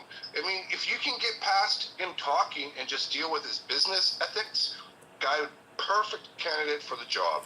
Because Russia didn't make a move. What do you think? Okay, well, let me ask you this question. And Heather, I see you. I'm gonna go to Heather next. I got somebody else want to get in, but let me ask you this question, Swiftness. Let me ask you this question. When you talked about Trump doing more for African Americans, things like that. Roderick, number one, in the comments said Biden is putting people of color in the right places. What do you think about that comment? Because the Biden administration is incredibly diverse. I mean, obviously, he's responsible for getting Obama elected, Kamala Harris as a VP. He just appointed an African American Supreme Court justice, and there's a host of African Americans on his administration. What do you believe about that comment? How do you feel about that?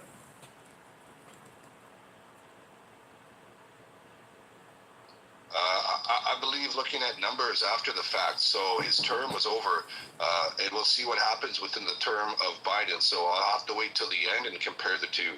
I think if anyone's trying to make anybody, proficient in helping themselves and giving them the tools to help themselves, teach them how to use the tool, regardless of who you are. I think that's great. And you know what? Every president's going to do wrong and every president's going to do good. No one can be a picture-perfect president. The things I don't like about Biden is his ability to just sign whatever gets put in front of him. And I've never seen a mumble rap president before in my life. Here we are watching you guys down there. And I mean, my president or my prime minister, he's a stuttering fool. He goes, and we have to listen to this guy. So the difference between us is this: if my prime minister, Justin Trudeau, he could stay in power for as long as he lives. He can. That's our rule. There's no term in Canada. Just like Vladimir Putin, he could stay as long as he's voted. Same with Justin Trudeau in Canada.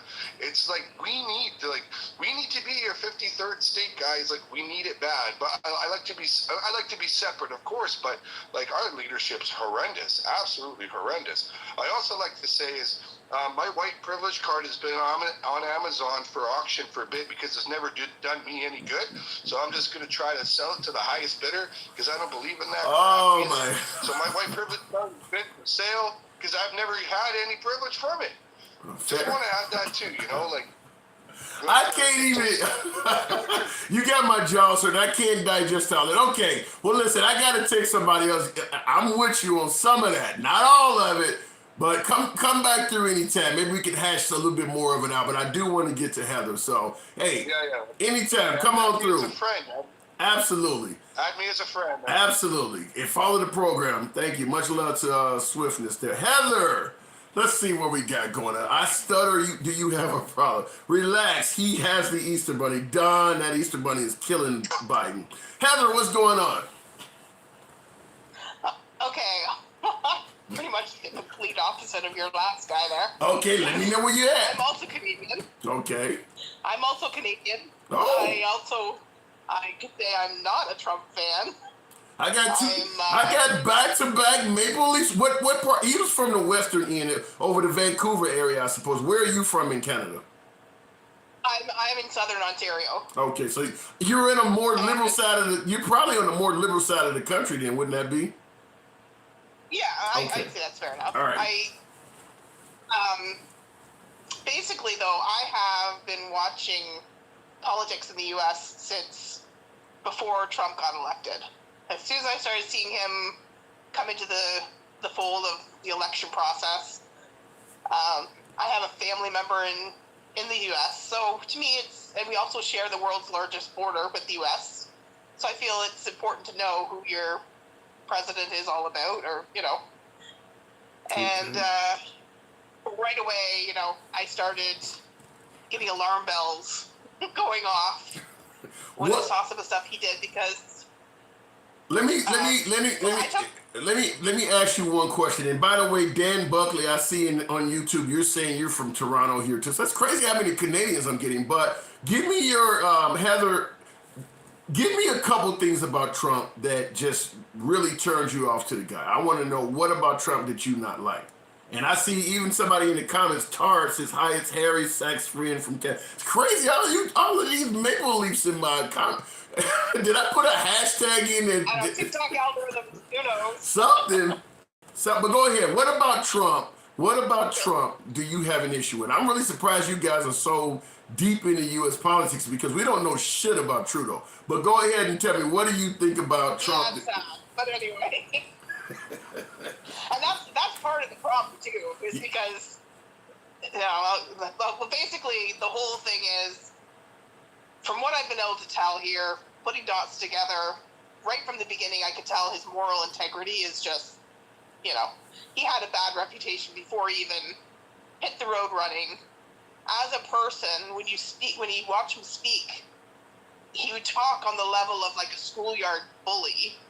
Name calling, Sleepy Joe or whatever, like whatever was back then, even what's his name? Let me ask you this question real quick. I don't want to.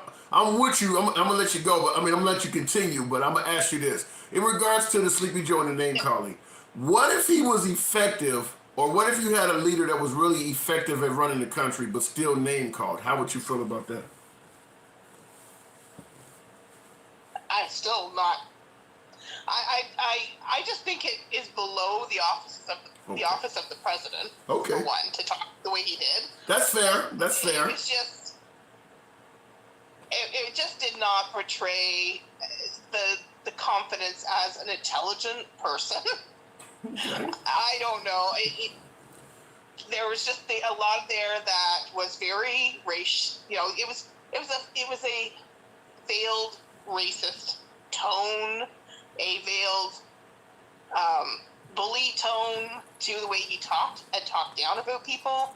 That just said to me, and then you put that together with his moral failings as a human being, his business history of all these bankruptcies. And then if you look over at the golf course in Scotland and some of the things he did over there to the people, that was all out there before the election. Anybody that wanted to Google stuff and start to look up his past could have saw this guy has, a lot of problems that with dealing with people with a nice thing. Well, so but on top of that, because you're primarily focusing on how he orated things, and that's why I brought up because economically the way Trump was running the country actually was pretty good as far as our price at the pump. Our current inflation rates right now in this country suck. So I understand the issues. Go ahead. Go ahead. Well, think about, you remember when he put some sanctions on, I think it was China, Yes. and all the farmers had to, they couldn't sell their crops. So what they do, they got bailed out. Do you know how much money he added to the debt from that bailout? Well, Literally.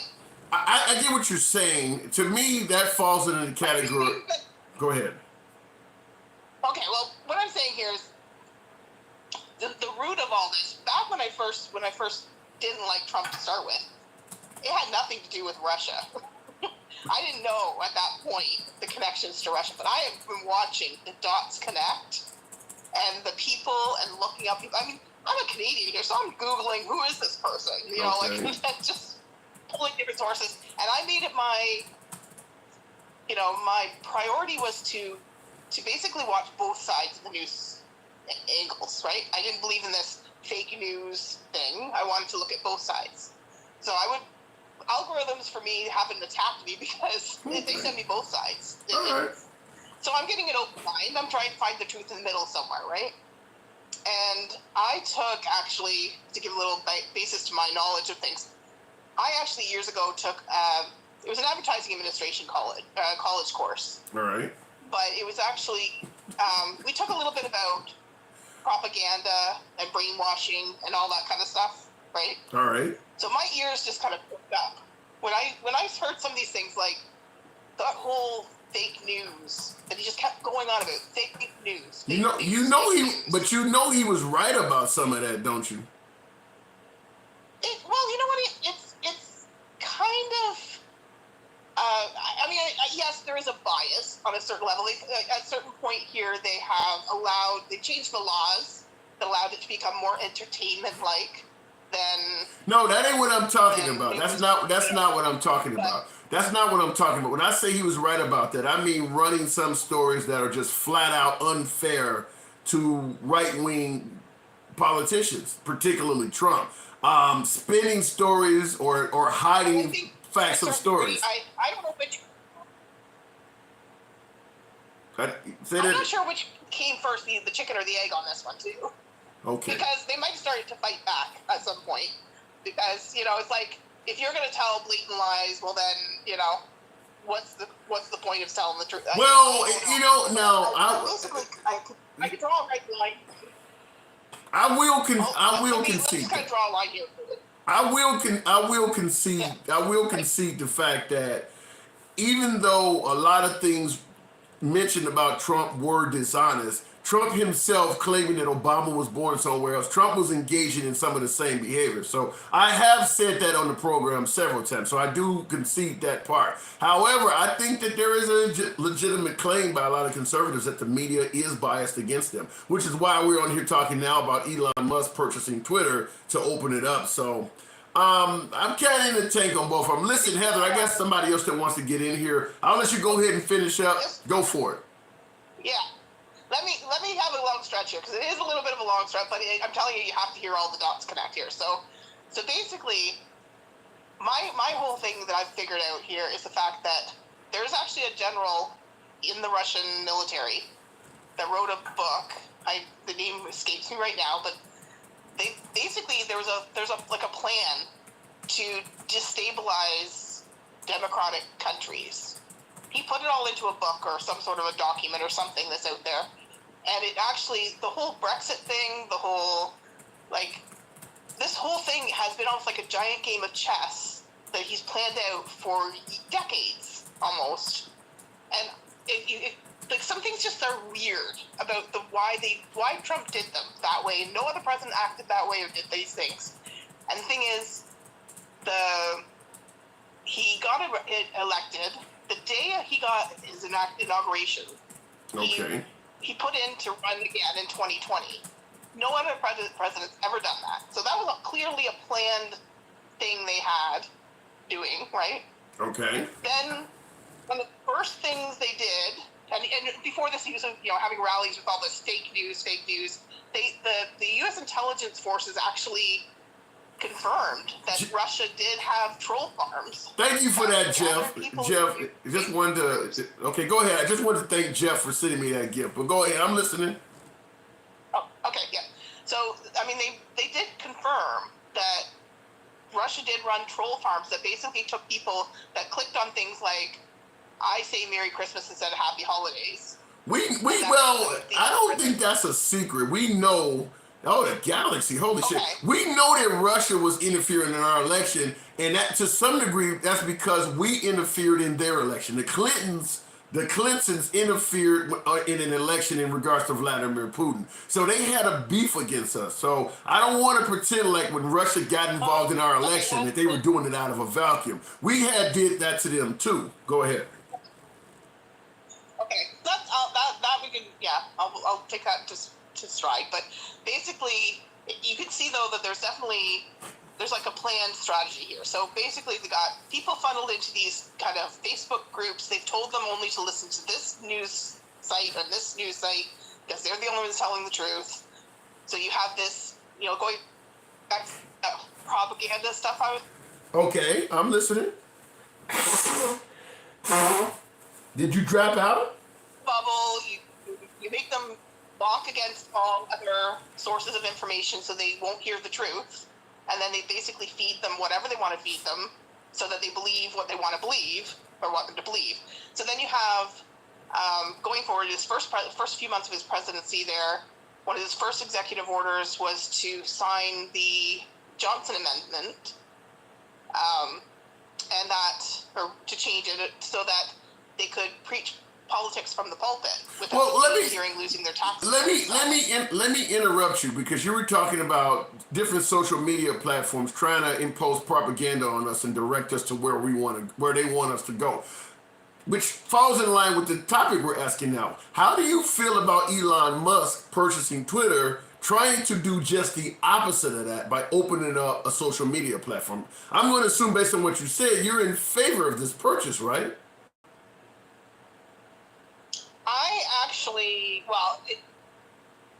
I gather he leans towards the right. It doesn't matter where he leans. As long as he opens up the platform, it doesn't matter where he leans. You just want free speech, right? No, I do appreciate free speech. I'm not saying that you shouldn't have it, but what I do think is that you can't open up yourself and expose your belly to the enemy. Then that's not free speech. Right now. Then what you're promoting is you're not promoting. There's free.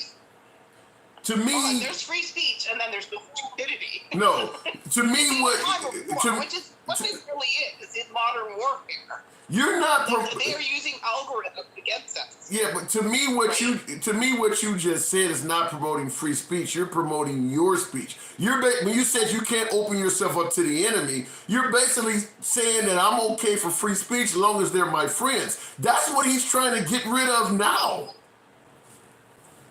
Okay, so you're basically saying that Hitler should have had all his, he should have been on Twitter if it was modern day.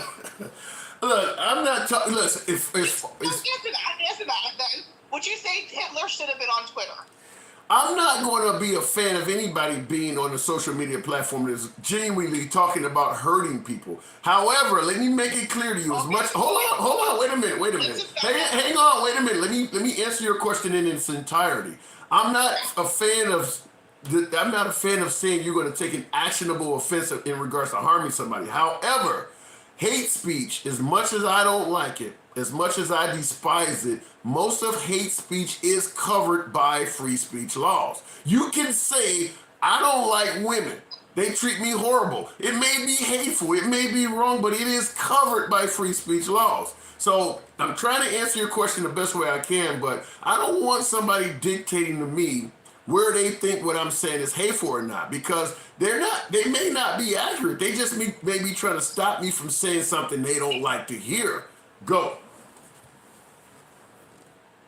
But this is what exactly they've taken advantage of. This is how Putin has basically used the democratic process against the Democrats or against democracy, because we have free speech laws, or they're on the states like this. He's using that in a sense to cause division and cause using these platforms, because the algorithms actually aren't the way, like, it's modern warfare. Like, people aren't really thinking about how this is different from the past. If you click on something today that says, suddenly you like, I don't know, some topic, right? All of a sudden you're going to have ads, you're going to have news stories come up about that topic. Okay, I get your point. More you click on it, Okay. Okay, I get you. I get your point. I don't necessarily agree with, but listen, I do have to move the program on. I got some other folks trying to get in here. Anytime, come on back through. I don't agree with everything you said, but just let me finish the last part of here. Okay, 20 seconds. 20 seconds. Go. Let me finish the whole thing. Well, listen. I can't. Listen. I gotta let everybody speak. Hold on. I gotta let everybody speak. I can't give you like 20 minutes and then get the next person 2 minutes. I give you 20 more seconds. Wrap it up. Go. Okay. All right. So basically, you got the funneled people into a bubble of information. From there, they basically took it to a point where they divide everybody among like political lines. You've got religious lines. You've got COVID came along. You've had COVID masking and vaccines. All they have to do is put propaganda into those social media outlets that they funneled them into, and you've got people basically attacking themselves, their fellow countrymen, to make things worse for COVID. You have more expenses for COVID. You have people more at work and not producing items, things like that. And then it led to Okay, listen. Damn, I hate having cut someone off. But listen, ma'am. We can agree to disagree, but I have to go to other folks. I can't give you the whole show. I do apologize for having to cut you off, but I got to get somebody else some time. Big Jake is who we're going to be going to next. I do apologize for that. I'm trying to get up to 20,000 likes. Can I get some of you guys to tap the screen? Big Jake, talk to me.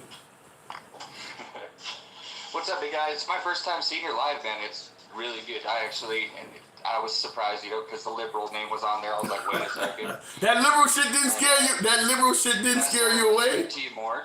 Okay. I said that liberal shit didn't scare you away? I hear people's points. Okay. All right, what's on your mind tonight? And you talking about the First Amendment really, I'm the one who said that. I agree with you 100%. Good. I'm the 100%. You want to say whatever you want to say. And when they say free of consequences, they don't mean that, the police are going to show up at your door. You get popped in the mouth with a twisted iced tea and you end up on national TV. That's your own damn problem. Yeah. Let me interrupt you real quick. Somebody said, Kawasaki rider said, watch, she might have you banned now because you cut her off. To that viewer, to the person who called before you, Big Jake, I didn't want to cut her off. I made it clear that I gave her plenty of time to get her point across. But I mean, I got, like right now, I got somebody already waiting after you, Big Jake. But I mean, I got to roll the program along, and I gave her plenty of time to get her point across. She just had a lot to say. If she wants to come back through every night, 7 p.m., we do this. By the way, folks, feel free to follow the channel. Help your boy out. It helps the analytics. Doesn't cost you shit. Feel free to follow the channel. We got hundreds of folks in here on any given night. Like now, it's almost 400 of us in here. Go ahead, Big Jake, talk. Well, I honestly just wanted to say props, man. Thank you. You got me to come in and sit down and listen to you guys. So, other than that, keep it going, brother. I like hearing everybody's points. Oh, and yeah, you don't have time to sit here and listen to everybody's, rabbit holes. Thank you. I'm sure you got your own to go through. I'm glad you understand it. And I mean, the thing about it is the audience tends to be passionate. As you pointed out eloquently, my name is the Handsome Liberal, and I prefer talking to MAGA. It's my favorite audience by far.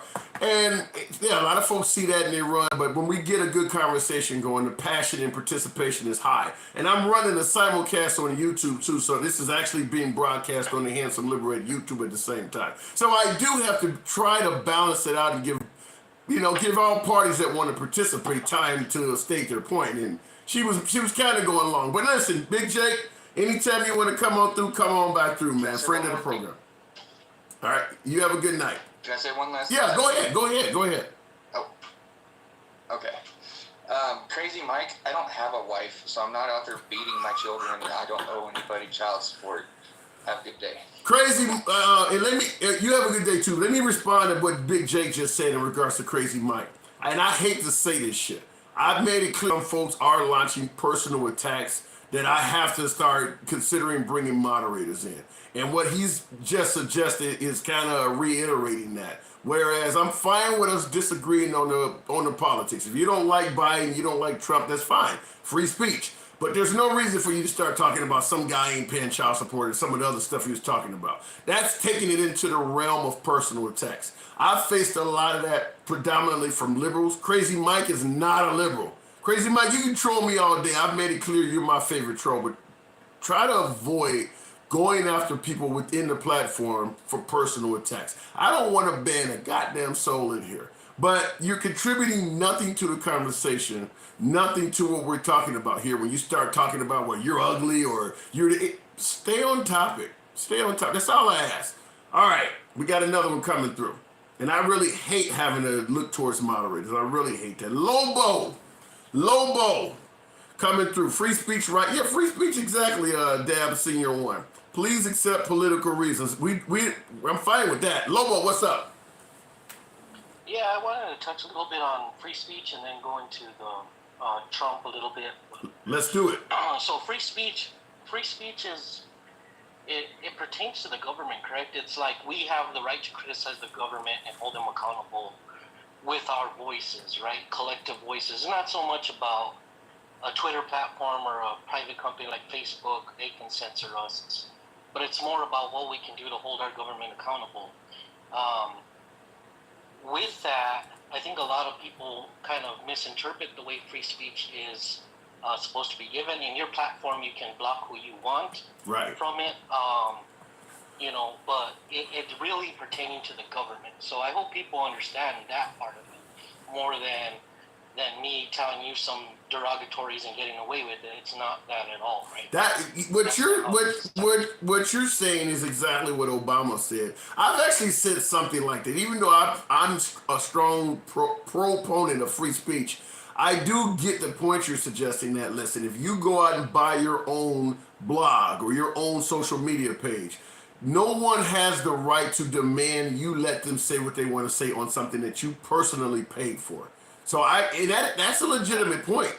Even though we want Twitter to be wide open, at the end of the day, Twitter was paid for by Elon Musk. If he doesn't want you to be able to say something on there, that is his product. He owns that. So he does have private rights to that. Go ahead. Yeah, correct. The thing about Trump, and I'm a veteran, I did 3 tours, and it bothered me about Trump because so many people, especially my veteran brothers and sisters, that would say that he was great for the military, though maybe he was or he wasn't. I stopped serving. I served from 2000 to 2007, so it was all Bush's term. Okay. And I enjoyed Bush. I really did. But for me, it's the disrespect he showed to us veterans when we were here and the lies he told to us veterans, right? Not only disrespecting John McCain, which I didn't agree with politically, right? John McCain also had policies that hurt the veteran benefits and whatnot. He has 60-some odd votes against veteran benefits. But him calling him, that he didn't like him because he was captured and he don't like people that are captured, him stealing from veteran charities, and that's been proven because he had to pay money back, him calling veterans suckers and losers, him not standing in the rain for World War veterans because he was afraid of his hair getting wet, stuff like that. I mean, that's it's gut-wrenching for me as a veteran. Let me interrupt you. Let me interrupt you and ask you. This is a response to a person that's responding to your comments. People are gaining responses. Earp said McCain was a treasonous motherfucker. What do you think about that comment? He suggested, and then before him, Stone Cold American, I love that name, said Trump never disrespected our vets. So they're disagreeing with you. What do you think about Wyatt Earp referring to McCain as a treasonous guy? Do you think there's any validity in that? Well, there is some in the sense that like I said, the benefits that he voted against for us veterans bothered me because he had some sort of platform, and because of his dad, he had No. Wait. Hang on a second. You're talking about something different. Mhm. This individual said that John McCain was treasonous, not Trump. John McCain was treasonous. Okay. What do you think about that comment? So for John McCain to be treasonous, or for that statement, I feel like anybody that disagrees with Trump, the Trumpers are always going to say they're treasonous. They've done that with Boner and all those other guys. Anytime somebody disagrees with Trump, they're the treasonous guys and whatnot. But as far as where McCain's heart lied, it was with America and America first, right? He always had their interest in mind, even though we didn't agree with it geopolitically. But this guy's, rest his soul. He's turning in his grave right now with the way that Republicans, his party, is agreeing with Putin and what's going on there, right? Because he was anti-communist, right? That's how he was. Any interest that he had was always for America. He never had this kind of backdoor dealings with an adversary for political gain, right? It was always the America first idea he had, even though a lot of his policies I didn't agree with, because he was like, especially during Bush's time, there was things that were passed or that were put onto the floor, and he voted against to help veterans get better benefits. Well, let me ask you this real quick. Let me ask you this in regards to what you're talking about with veterans, because in regards to long-term politicians, obviously Biden has been around in Washington politics since the 70s. I got a comment in here from Rock Amadeus, I guess. He's suggesting that Biden has done zero for veterans. As a veteran yourself, what do you think of that comment? I'll probably agree with him. I mean, I haven't seen Biden bring anything across the floor that helps us. Granted, he's not hurting us, right? But he's not helping us, so I do see that. And I'm a member of the Veteran Caucus for the Democratic Party, and I see that. My frustration with the Democratic Party is that they don't. It's not political points right now. They're not going to use that, right? Okay. But I'm only in that party because of the power I have in the electoral process here in New Mexico, right?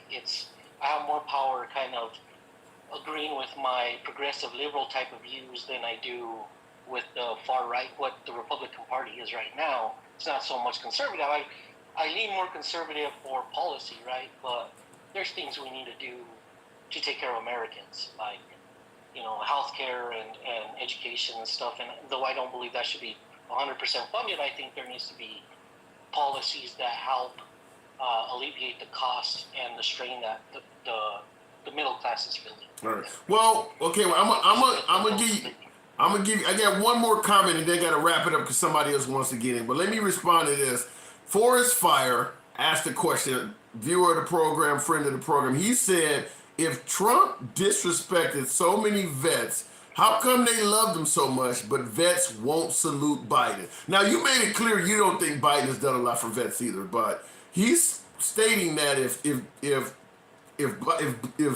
I can't get the words out, if Trump is as bad as you're suggesting, why do so many vets like him? Thank you, Matthew. Matthew, I appreciate it. The folks who send in gifts, holler at your boy. Feel free to tap that screen and get those likes up. Maybe we can reach 30,000. Thank you for the gifts. What do you think of that, where he's saying that if Trump disrespected so many veterans, because you mentioned John McCain, why do veterans seem to like him so much?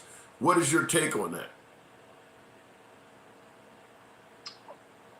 Well, it's going to take to a slightly bit of a rabbit hole. Like I said, when I was in, it was Bush, and I felt Bush was strong on the military, and he was, right? But when I was deployed, every time I was deployed, a lot of the rec tents or whatever, that they were playing Fox News on cycle. So a lot of that propaganda comes from the toughness, right? For some reason, the Republican Party thinks they corner patriotism, but there's plenty of liberals that I've dealt with when I was a Republican in the military, and then when I started changing more to liberal views. But there's this tribalism that goes on in this desire to be part of the team, Georgia-Bama type thing. You're either one or the other. You can't be in between. It doesn't count if you are. So there's this whole thing that Trump is tough because his mouth is tough, but Now you served. You said you served. Those, You said you served under George Bush, right? yes, sir. Now Trump stated, because I'm assuming if you served under Bush, you definitely had tours in the Middle East. Trump stated that the Iraq War was the biggest mistake in United States history. What do you think of that comment? That came from Trump against essentially the president you served under. It was, and I think the time it was, first Okay. deployment I did was Afghanistan right after, October 16, 2001 through April 2002. They were happy and liberated and whatnot, though I don't think the reasons for going were legitimate.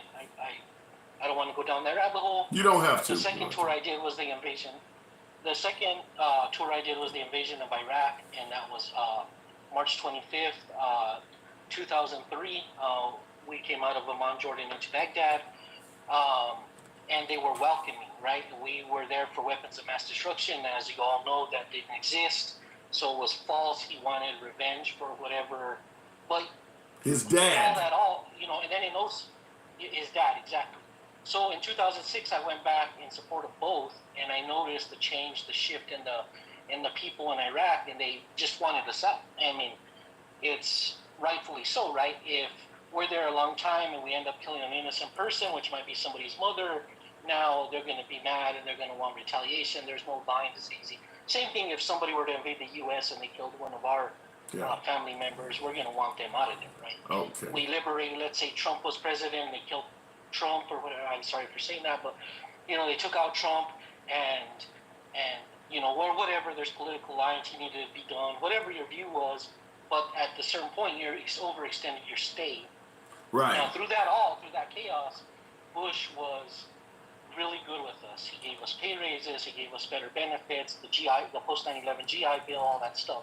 What he did wrong was the Patriot Act and NDA and all that stuff that happened that took away rights of the citizens because of fear. So I'm sorry for taking your time, but No. You're good. Feel free to come through anytime. Okay, fair enough. We'll wrap it up. And by the way, Miriam Mary Pottinger, thank you for that finger heart. Appreciate the gifts. Okay. All right. Well, Lobo Warrior, anytime. Come on back through. I'm gonna go on to the next one. But I appreciate your service. You have a good one. I'll listen in.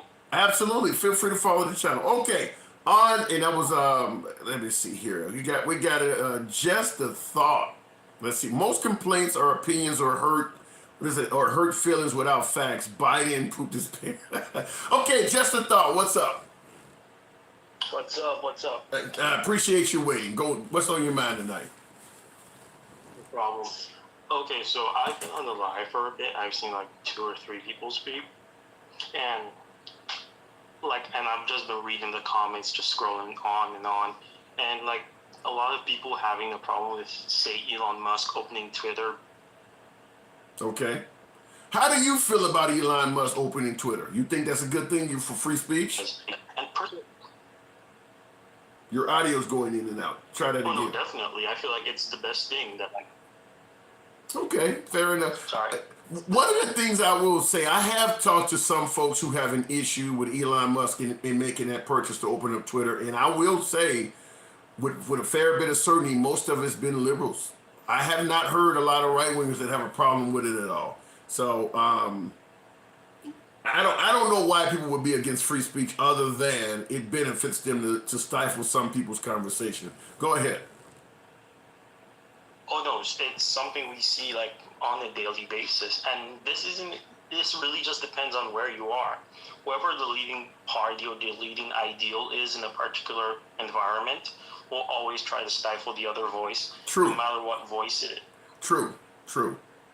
Okay, And all right. like right now, the leading voice mostly belongs to progressives and the liberals, and because of that, the issue is that the liberals, a lot of them realize that their ideas are not all beneficial to everyone, but they also want to hold that position of moral superiority, and to do that, they need to stifle out some more sensible opposition speak.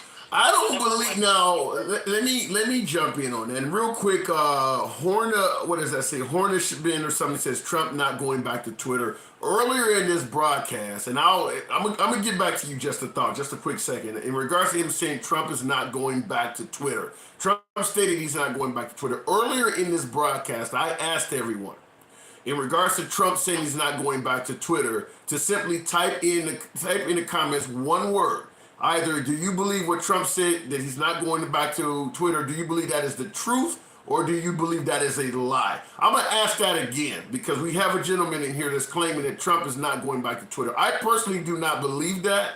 When you look at the millions of followers Trump had on Twitter, if you're running a political campaign, why would you not want to have access to the ears of millions of people? You got to keep in mind, from the time Trump left the White House in 2020 to 2024, when he's trying to run again, there will be millions of Americans that have reached the age of maturity, 18, and can now vote. They're not on OAN, they're not on Fox News, they're not on Newsmax. They're on social media. Why would you not want to go on Twitter and speak to those folks? They're not on the Truth Network. They're not going to be on something like Parler. They're going to be on Twitter. So the idea that Trump is not going back to Twitter, according to his own words, I personally believe it's a lie. But I'm going to ask you guys, and I know the audience I'm talking to might be a little hard to claim that Trump is lying about something, but I'm going to ask you, put in the comments, truth or lie in regards to, do you believe Trump is going back to Twitter?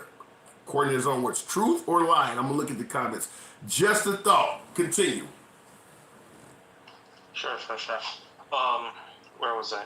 I was basically just talking about how, like, because so my point basically was that the fact of the matter is, like, on both sides of the aisle, we have the extremists, the people who will say things that are so outlandish and make zero sense.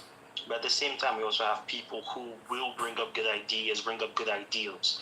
And the main issue right now, especially when it comes to social media, is that whenever a liberal wants to talk about conservative, they always bring up some of the ones with the more outlandish ideas. Okay. Like, for example, whenever, like, basically during that whole January period after the attack on the Capitol, whenever liberals wanted to condemn conservatives, they always used to bring that up, even though it's been proven that at least 70% of conservatives were against that raid on the Capitol in the first place. Well, let me stop you real quick. That happens on both sides. That's called politics. For instance, defund the police, which is something I think is the dumbest fucking thing I've ever heard of. However, the vast majority of the Liberal Party does not want to defund the police. Yet you hear conservatives saying all the time as if all liberals want to defund the police. What you're suggesting that liberals do, thank you for that, Don. And Miriam, I saw that. Appreciate the gifts. You guys are really generous tonight. Thank you. In regards to what you're talking about, what liberals do, which is they deliberately go down paths and they know it's not true. I'm not disagreeing with that. I'm just pointing out that both sides do that. They both do that. So that's not an issue that I would pin only on liberals. Right-wingers make up shit and try to pin false stuff on people too. That's just politics. Go ahead. No, definitely. Like, I recognize that right-wingers do that as well. Okay. Like, for example, the whole defund police stuff, I recognized a lot of left-wing politicians were against that ideal from the beginning. Fair enough. The point I was trying to come to basically was that, like, because of how we've played politics and because we've taken politics to so far a level, people aren't willing to open up their platforms anymore. And that's the difference that I feel. And that is the reason why, even in my little tiny corner of social media, and goddammit, the way you guys are participating tonight, my numbers are actually growing. I'm surprised how many of you folks in here partying with a liberal. God bless you, but I will say that's the purpose of why I like to talk to this audience with a name like mine, is that exactly what you just pointed out. People have went into their own corners and do not want to talk to the other side. We're doing it here, even though it's just a few of us in here, a few hundred of us in here, but we're doing better than what they're doing in Washington. And hopefully we can get this shit going, continue doing it, and have a good time. Listen, I do have to put somebody else on. Like I said, like I tell every guest, you can come on back through. We do not stifle free speech here. So it's been a pleasure talking with you. Until next time, come on back through. Go ahead. Go ahead. Okay, just Sure, sure. all right. Well, you have a good night. Definitely come on through anytime. All right, what is that? Maria Mary Pottinger. We're going to talk. Worry about the 3.7 billion sent to Ukraine. I think most Americans are in favor of helping the Ukrainians out right now. So until that changes, there's not a lot of worry about that. Maria, what's up?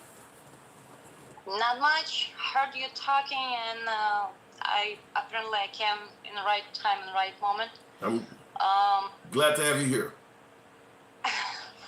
Thank you for having me. So I just want to give a little food for thinking. Not a lot of people in America knows about the situation in Ukraine, the actual truth, and the stuff that have been going for past over 50 years. We are not talking about 8 years. We're talking about the 50 years. And if you like, take that at least the worst situation. The worst thing started when Soviet Union fell. Tell me what you believe that most Americans do not know. What? By the way, do you have any experience with the Ukraine, or have you ever been there or anything? I mean, I'm wondering. I have uncle living in Kiev. Okay. I'm originally Moldovan. I'm Moldovan citizen, so I was born and raised in a very much neighbor country. Which country was I didn't hear what you said. You said which did you say Latavia? What country did you say? No, Moldova. Moldova. Okay, all right. Okay, fair enough. All right. So, what do you believe it is?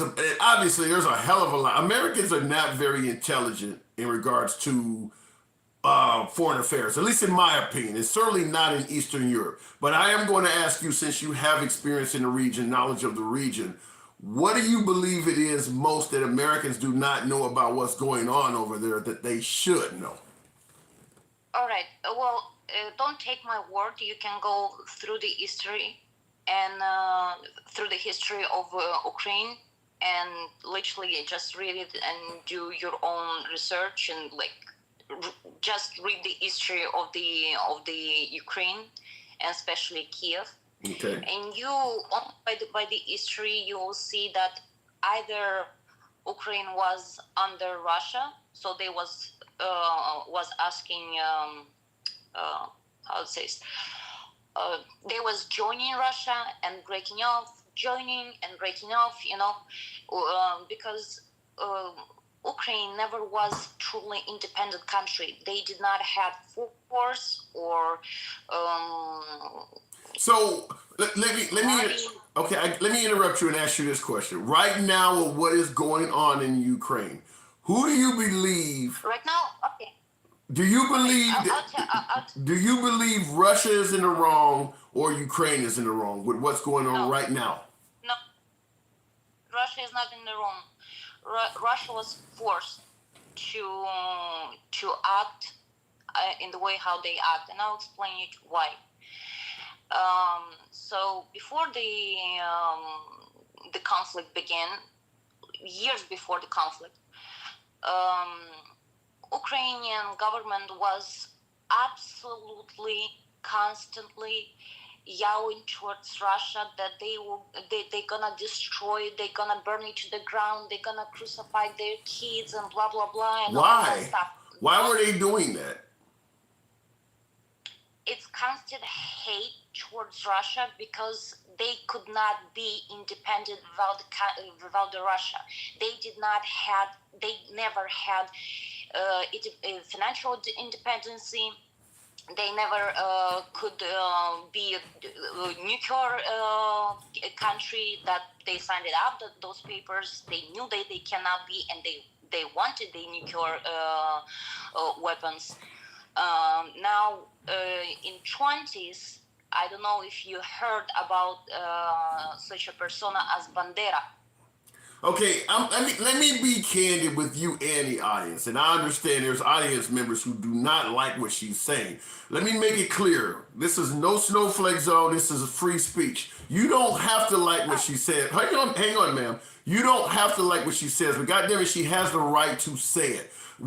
I will let you guys speak as well. I want to find out what she said. Maybe what she's saying is true. Maybe it's completely wrong. But is there anything wrong with any of us wanting to hear what she has to say?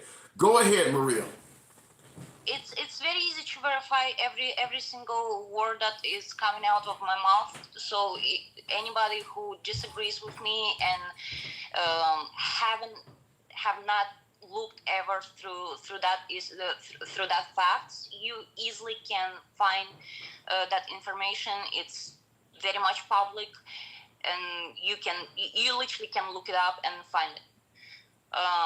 Now, as far as goes about the events of 20, since Banderas was created,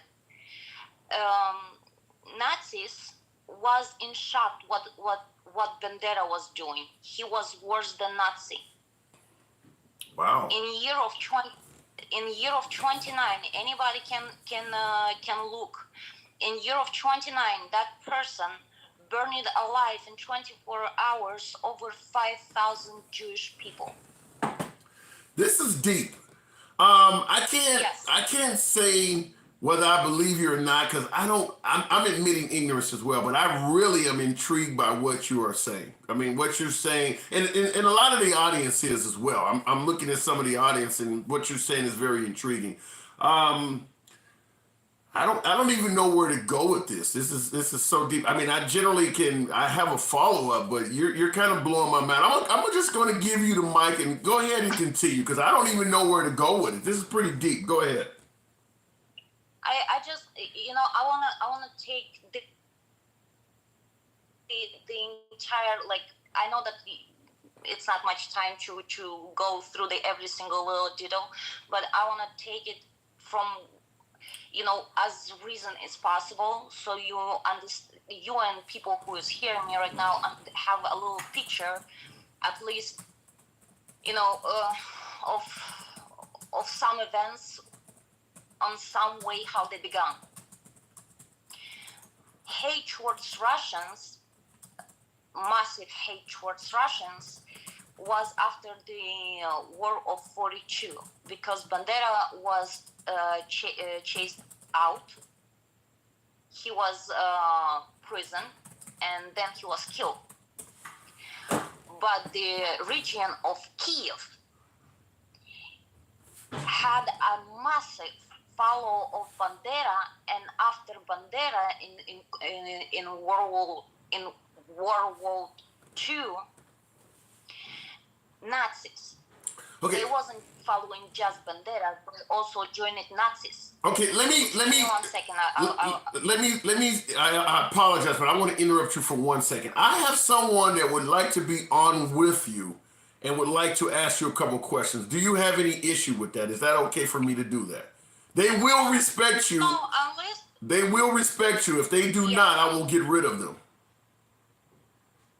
All right, thank you. You're okay with that? I will be respectful, absolutely. Absolutely. I will not tolerate anything less. But this individual wants to be on with you. Okay, so let's get this guy in here. This is Trump Train. Okay, what do you want to get out here to this woman? Go ahead.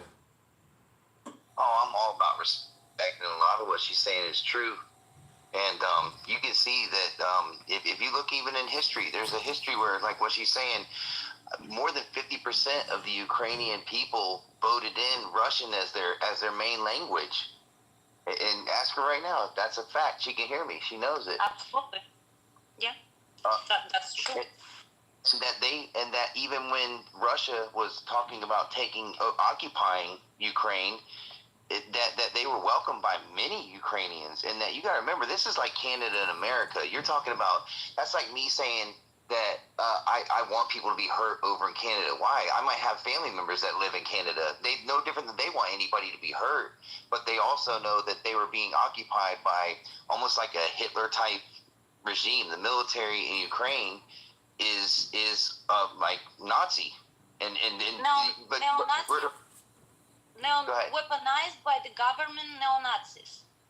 Now imagine United States will financially and in every way.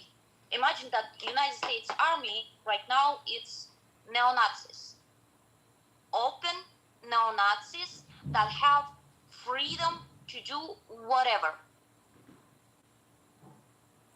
What about the Russians taking over Crimea back in 2014? What is your opinion on that, Maria?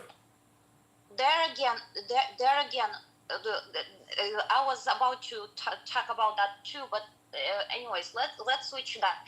Historically, take the territory of the Crimea, and you will find that again in the history that Crimea originally wasn't Ukrainian territory at all. Really? So historically, Crimea belonged to Russia?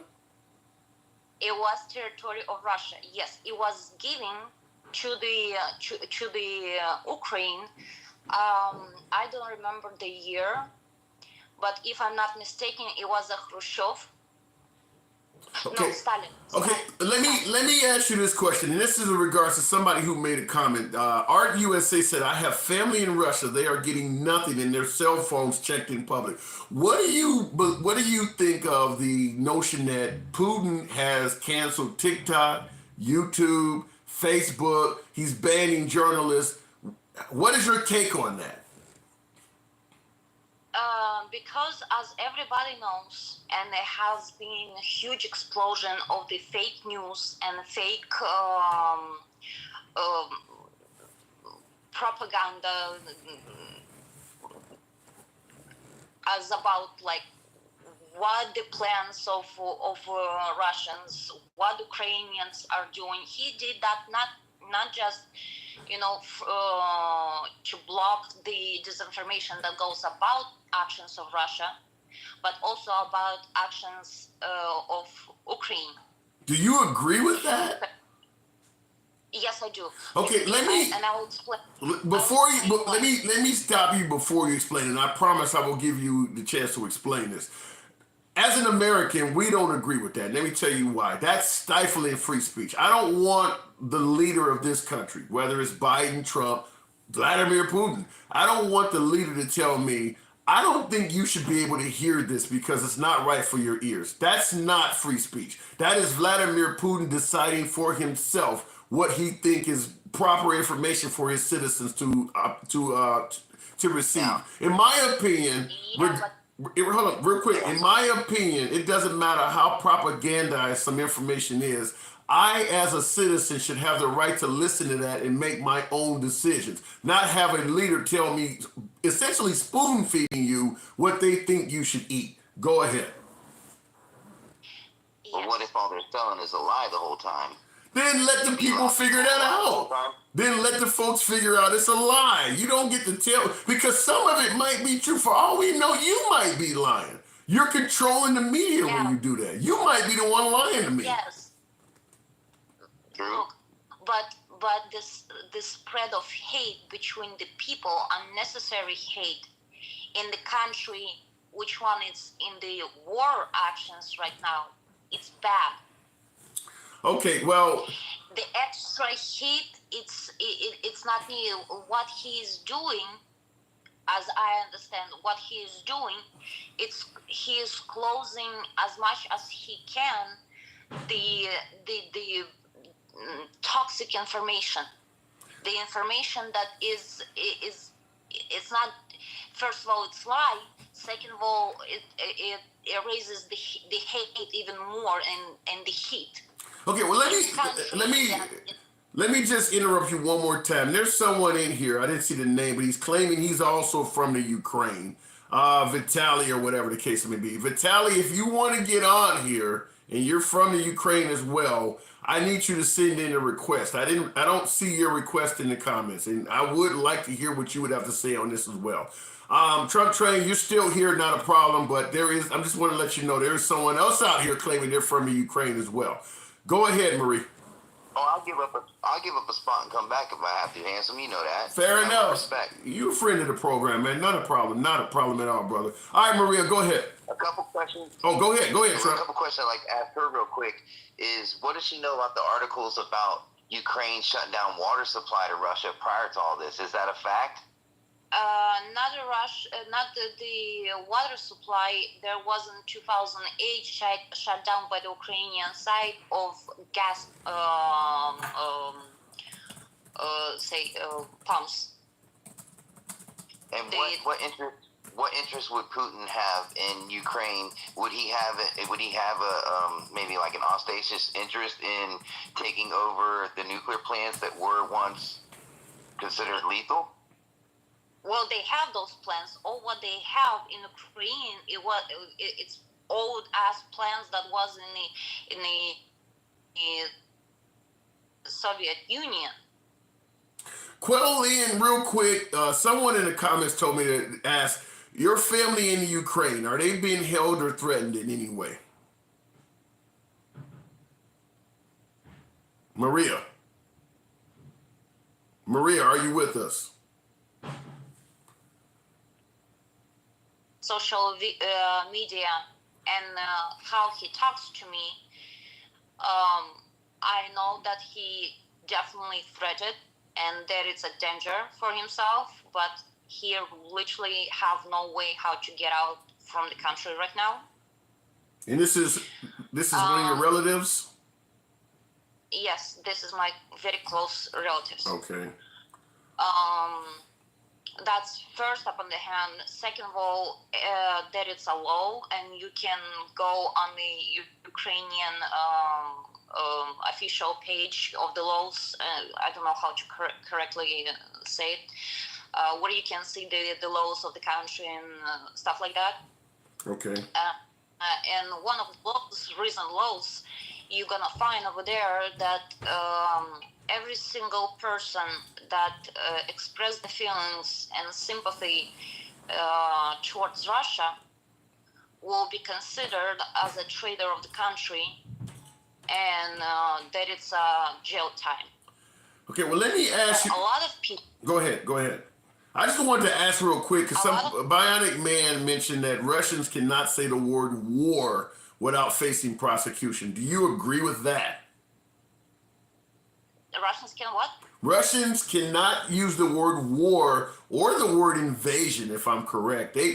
They have banned those words in the nation of Russia. Their citizens, like in journalism and things like that, cannot refer to what's taking place as a war or as an invasion. Vladimir Putin has banned that. Go ahead. Let's begin from the thing that if that was a war, we definitely would see a bigger military movement on the territory of Ukraine. Okay. Would you agree? Well, perhaps. Okay, but here's what we see. Go ahead. Air assaults. What we see right now, it's people mostly that it's 60 to 40%. So 60 of people from the volunteers from the Donetsk and Lugansk, and population of that two regions, it's a little bit over 8 million. So mostly it's volunteers from that two counties, and a little bit of something independent contractors from Russia. Okay, even if what you're saying, Maria, is 100% correct, here's where I have a problem with. Let's say you're right, it's not a war, it's whatever you want to call it. Why would you threaten to throw people in jail for mislabeling? Because they're calling it a special operation is what they're calling it in Russia. If it actually is a special operation and it's not a war, why should it be a criminal offense to improperly label it a war? Just say they're wrong. You want to throw them in jail for saying that? You agree with that? Here, yeah. yeah, it's a little bit overreacting. 15 years? 15 years and it's a little bit of an overreaction? You could be taking the remainder of somebody's life away. 15 years. What? I read that from somebody that they actually will sit in jail for 15 years. I wouldn't even risk it. 15 years is just the fact that they made that a law. The most by doing what he done. Go ahead, Trump train. What you say? Look, yeah. Ask what does Putin stand to gain the most by doing what he's doing? That's what I want to know. Just on a personal, what is he achieving? What is he going for? What do you believe his rationale is for doing what he's doing? What is the goal? Okay. I will lay down for you a little picture, right? If Russia wouldn't done what they did, in a year or two, we would see, or maybe sooner, we would see Ukraine having enough weapons, because weapon supply was going like crazy to the Ukraine through the years. Okay. In 2018, when I came to Moldova, I was surprised to see the airport being open in my city where I live. Thank you, Katie Meyer. Like, go ahead, I'm listening. 300 feet. Literally, you can say that almost on the backyard of my house, the airport that have been shut down since Soviet Union fall, right? What are the chances? You said I have been seeing a lot. You said you're from Moldova. Is there any fear that Russia may interfere with your country at all, your home country? Look, you know what opinion have most of Moldovians? Okay. We will welcome them with the bread and salt. Oh. So you guys know what in Russia means bread and salt? Like it's welcoming thing. And I'll tell you what, like in I think in 2009, Russia cut off the Moldova was owing to Russia a couple of billions for gas. It wasn't paid. Okay. Moldova wasn't debt. Russia cut it down 60% of the debt. Wow, this has been enlightening. I'm going to admit, in regards to, hang on a second, Trump. I'm going to Trump train. Hang on a second. I'm going to admit ignorance here, and I will say that I really appreciate this conversation because what you're talking about, and you started the conversation out, Maria, by saying, I want to tell you what most Americans are not hearing. Now, I understand there's people in the audience here watching it agree and disagree with you. That's fine. But you are absolutely presenting a totally different perspective with some on-the-ground knowledge that we never hear on the media here. So regardless of how folks feel about what you're saying, I am totally glad, and I'm assuming most of the audience is as well, that I absolutely let you say this. Trump train, what were you saying? Go ahead and follow that up. I believe it. Listen, we can go down the rabbit hole real quick. Who's to say? Let's go way out there. Hold on. So this guy Biden left $80 billion worth of military technology over in the Middle East. So it's that's done. Just hold that in your brain for a minute. Now he's talking about not putting us into a war in Ukraine, but sending over military aid and training soldiers.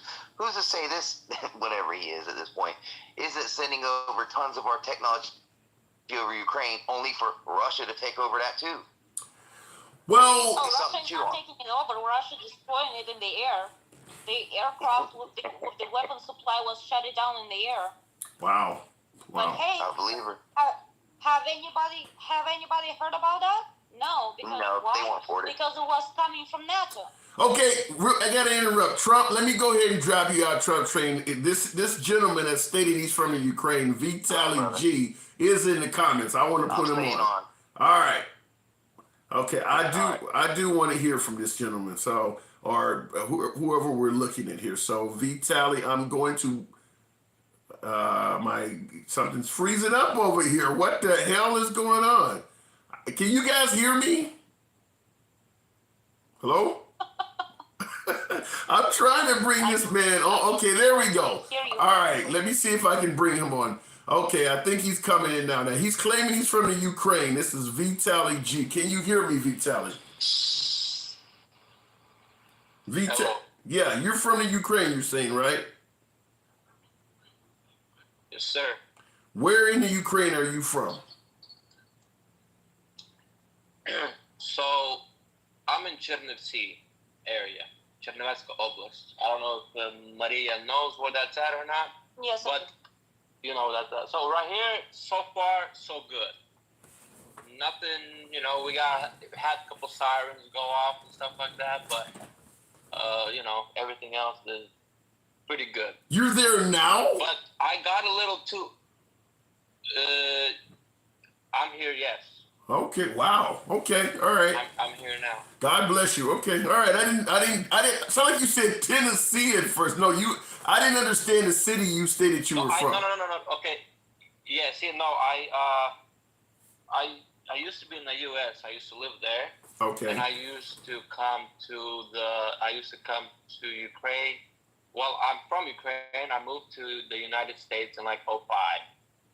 I lived here for like 10 years, and then I was just going to Ukraine for just to visiting my relatives because I got a lot of relatives there. I got family, I got friends, I got everybody. Right when I moved in here. Is all your people safe right now? Yeah, well, yes, a lot of my people are in the U.S., but a lot of them are in Ukraine. So far, all of them are good. Okay. What do you think about Maria's comments in regards to what's going on? She believes that Russia is essentially the good guy and the Ukrainians are the bad folks in this. What do you think about her comments?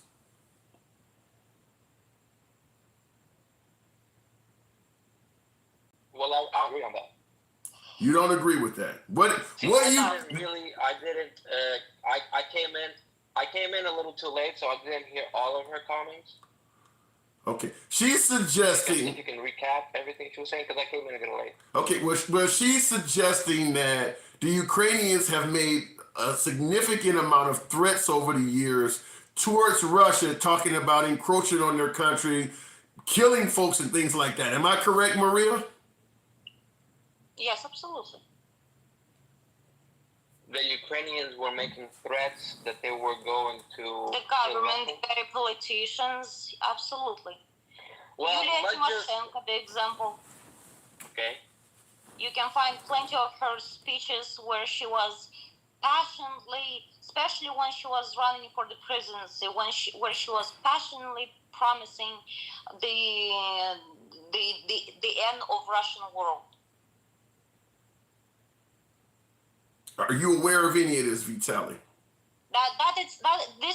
This is very easy to find on YouTube. If that should be there. Well, with all that, we gotta know that for the past 10 years or something, Putin was putting, and I'm not saying that Ukraine is over here 100% correct. I'm not saying that because Ukraine, like it or not, Ukraine is pretty corrupt country. I think everybody knows that. That is true. So I'm not saying that Ukraine is everything, but we got to understand that Putin did put a lot of his people in the presidency. He rigged a lot of our elections. He has a lot of money, so he did put, like, let's say Yanukovych, right? He was putting puppet. Literally, that's what. So you're saying that the Russians have been interfering with your politics anyway, trying to control your country from the inside out? 100%. Okay. 100%. Are you aware? Can I answer that? Let's just say Yanukovych. Let's just say Yanukovych. Where is he right now? He was a president in 2013, 2014, whenever they took over premier. He was the president of Ukraine, and he let that happen. After they kicked him out of the presidency, he left. Where did he go? Where is he right now? Don't miss a fact that he was thrown out of the presidency not by the book of law. I mean, By the, I'm sorry, why? They broke off a little bit. He was thrown out from the presidency, not by the law, not by the book of law. He was selling out our country. What do you expect people to do? This is why they had. Okay, Vitaly, answer one question right now. How much in what debt is Ukraine right now in front of the United States of America? What is the debt of the country right now? To the United States of America? Yes. I have no idea. I'll tell you what, it will be enough to sell the entire country. Wow. For all the weapon supply that is coming and keeps coming. Now tell me. Now you gotta understand. You gotta understand that Russia has nuclear powers. We don't. We gave our nuclear powers away with. It wasn't yours. It was Soviet Union and it was Russian projects. Right, but whenever the Soviet Union broke off, right? Yeah, it was back into 1991, I believe that's where it was. 90. Or, yeah, 90, yeah. That's fine.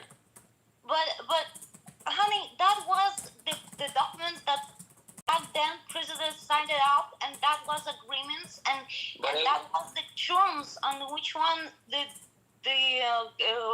countries just broke apart.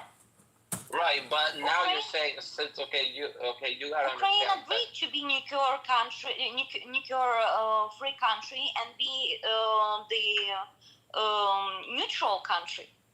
Yes, they had an agreement with NATO, with the United States, that if we do give away our nuclear weapons, if something happens, they will be protecting us. Is that correct? No. That was agreement between Russia and Ukraine. That they will be protecting us. Kiev agreements. Yes, that Russia will guarantee the neutrality of Kiev. So Ukraine. The fact that you're saying that a Ukrainian was such a small country, it's the biggest country in the world, but let's just say a pretty poor country, is threatening Russia with nuclear power, and Putin got scared. That's why he attacked Ukraine. Go and what? Look, for nobody, it's a secret that the proper tools are exist in Ukraine. Hang on 1 second. I'm gonna ask this question just because there's so much ridiculous participation from the audience. And by the way, I'm glad to have you guys both on here. I can't even believe I'm hosting this shit, but I'm really honored that you guys are here. I cannot believe this, that I got you two on here. But I want to ask this from the audience, and you guys are not going anywhere. I'm gonna keep you on here, but I want to ask the audience, and this is a no snowflake zone, so say how the fuck you feel. Who do you tend to side with or favor in this conversation? Is it Vitaly or Maria? I'm really just interested to hear that. I have to ask that. You know where you're at. Hey, listen. I'm gonna ask that question. You know where you're at. You know where you're at. This is no snowflakes. Hate me right now. Huh? No, I don't want. I'm not going to let anybody personally attack you. I just want to know where their mindset is. That's all I'm asking. Which is why I just simply said your names. I'm not asking for any personal attacks from anybody. This audience is for the most part. There's a few trolls, but this audience is very respectful, and they've been on here. We got almost 300 people in here. So, but this is very interesting, though. Okay, continue. Did I lose you guys? You guys too busy reading the comments.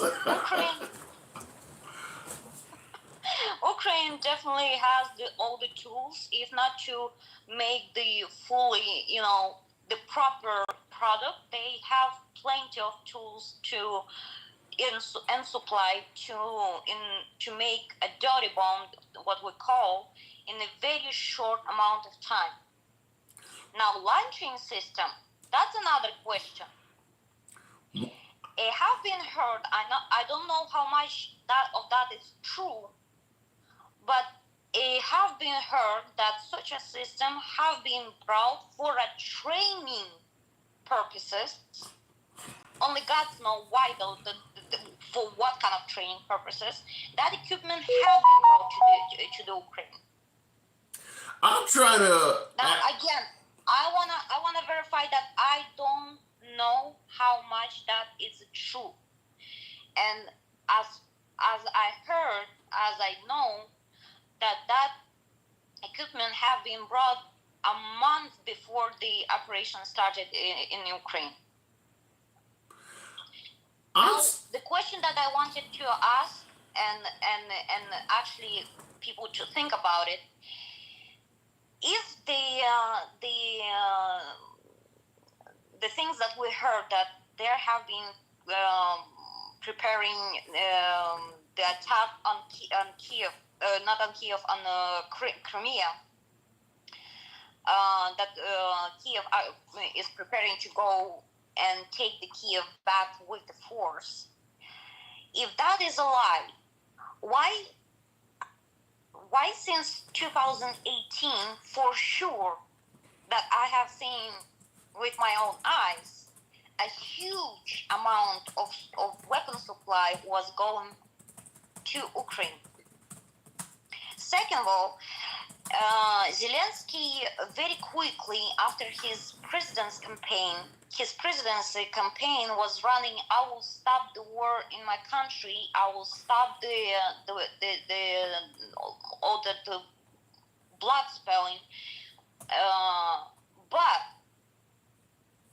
little time later, nothing happened. He never stopped the attacks on the Lugansk and Donetsk. And since 2014, that two regions systematically have been under attack.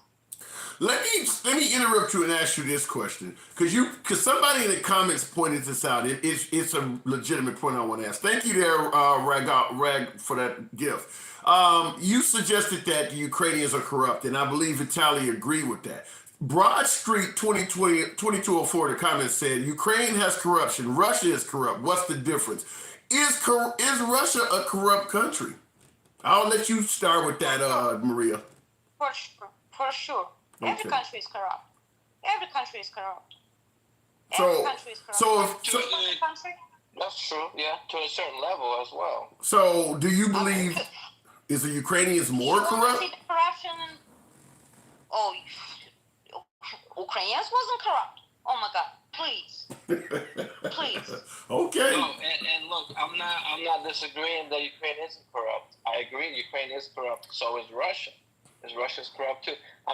See, the thing is, I'm not really a biased person. I'm from Ukraine. I was born in Ukraine. So I'm not, just because I'm Ukrainian, I'm not gonna be, standing up. Yes, I do agree that Russia is wrong in here. You're saying that this is how did Putin say, a military operation, right? Is that what he said? A special operation. Special operation. Why is he attacking civilians, kids? And that's a fact. If you guys don't believe me, I literally have videos. I literally have videos how he's attacking literally everybody. Let me say something real quick. Let me say something real quick. I'm no fan of Putin from the liberal side of the aisle, but I will answer your question or ask you a question because I don't know what the hell's going on. But let me ask you a question in regards to your question of why is he attacking civilians? When all of the men in the country stay behind to fight, isn't it civilians that are involved in a war at that point? I mean, it's regular dudes that are fighting the Russians. So if you're going to defend yourself, you're going to be attacking civilians, right?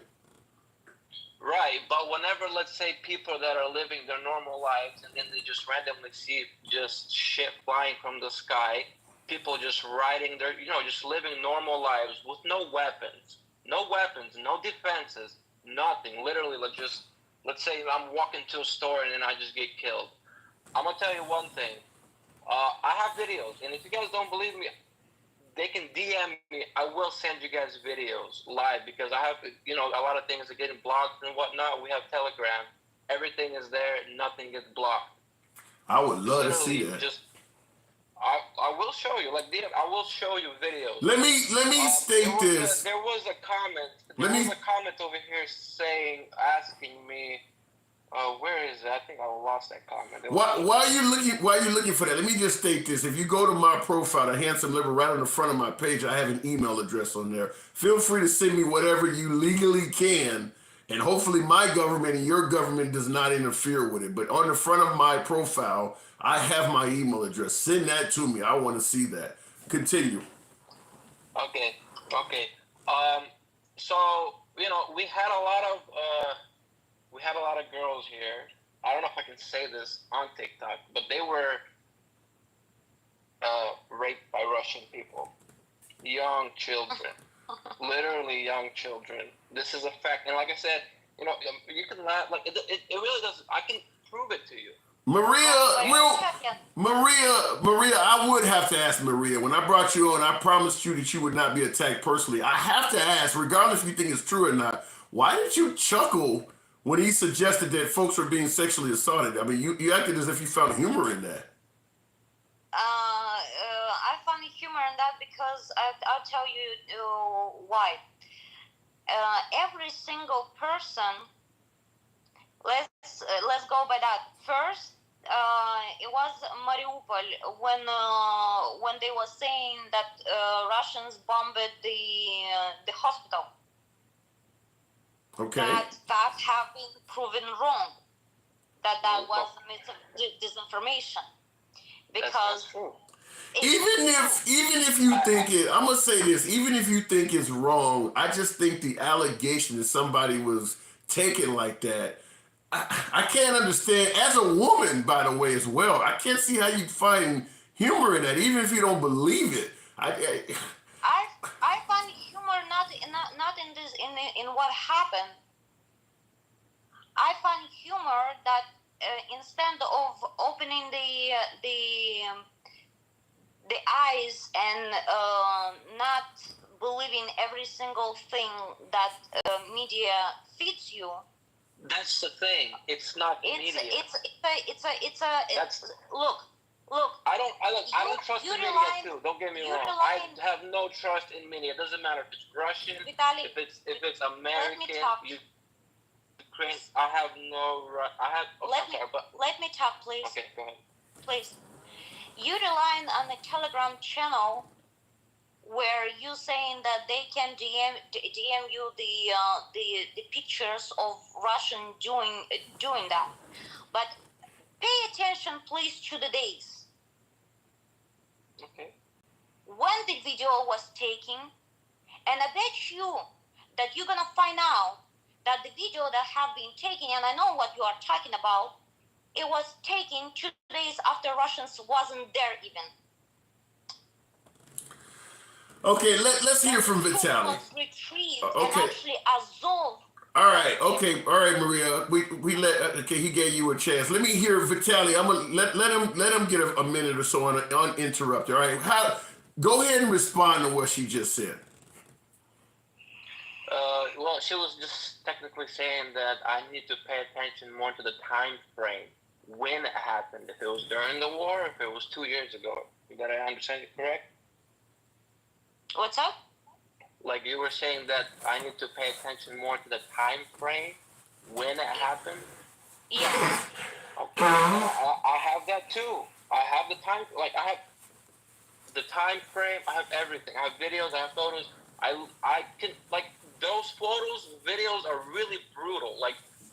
And yet, there was people that were saying, okay, everybody hates Putin, right? Except Russians. We all know that a lot of Russians are brainwashed.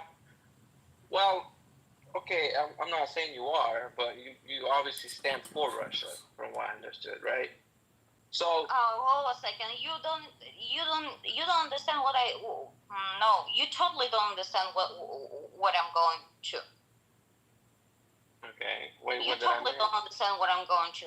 If you think that I'm so happy about the war that is happening in Ukraine, no, you're not while happy. my family is over there too, you're totally wrong. I never said you're happy. If you think that I find amusing the all that innocent people that have been killed over there, you are very wrong. What I find amusing what I find amusing that on the platforms, how many Ukrainians have been talking, it feels like they have been put in front of the very same screen.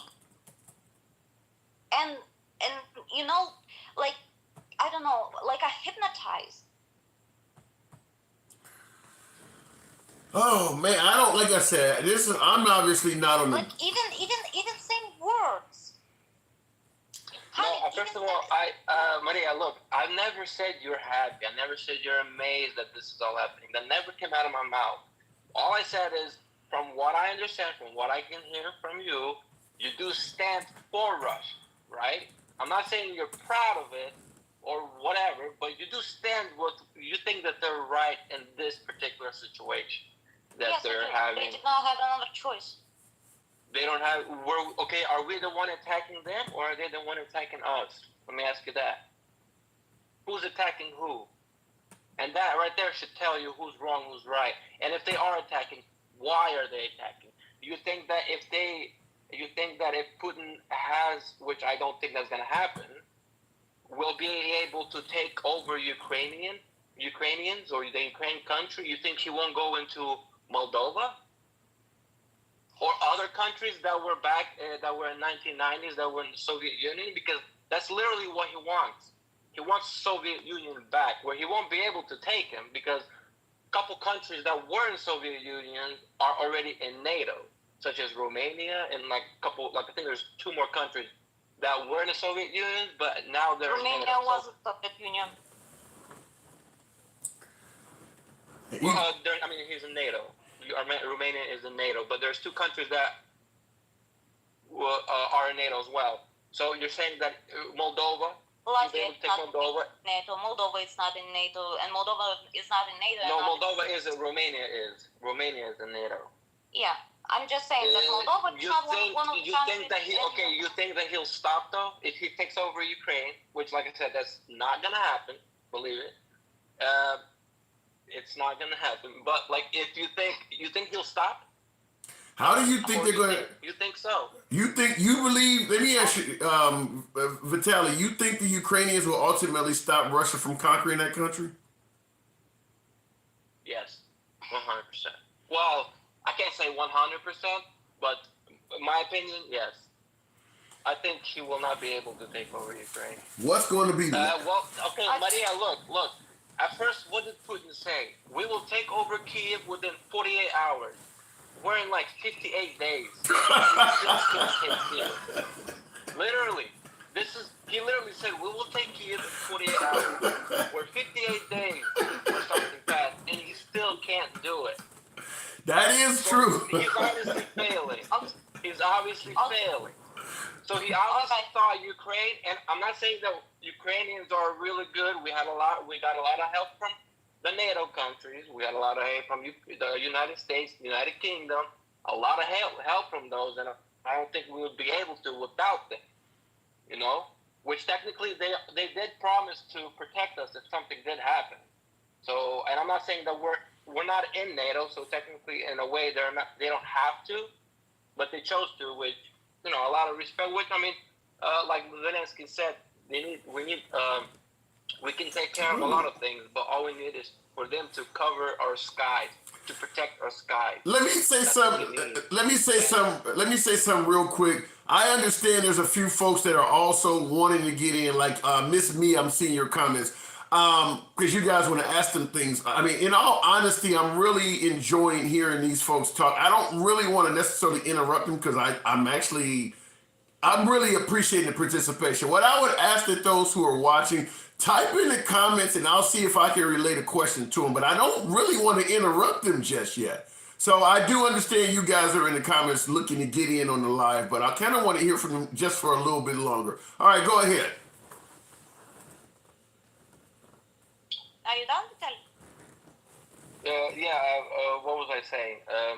That he was going to take over in like 48 hours, but that obviously didn't work. So, I was saying how, we did protect ourselves pretty well.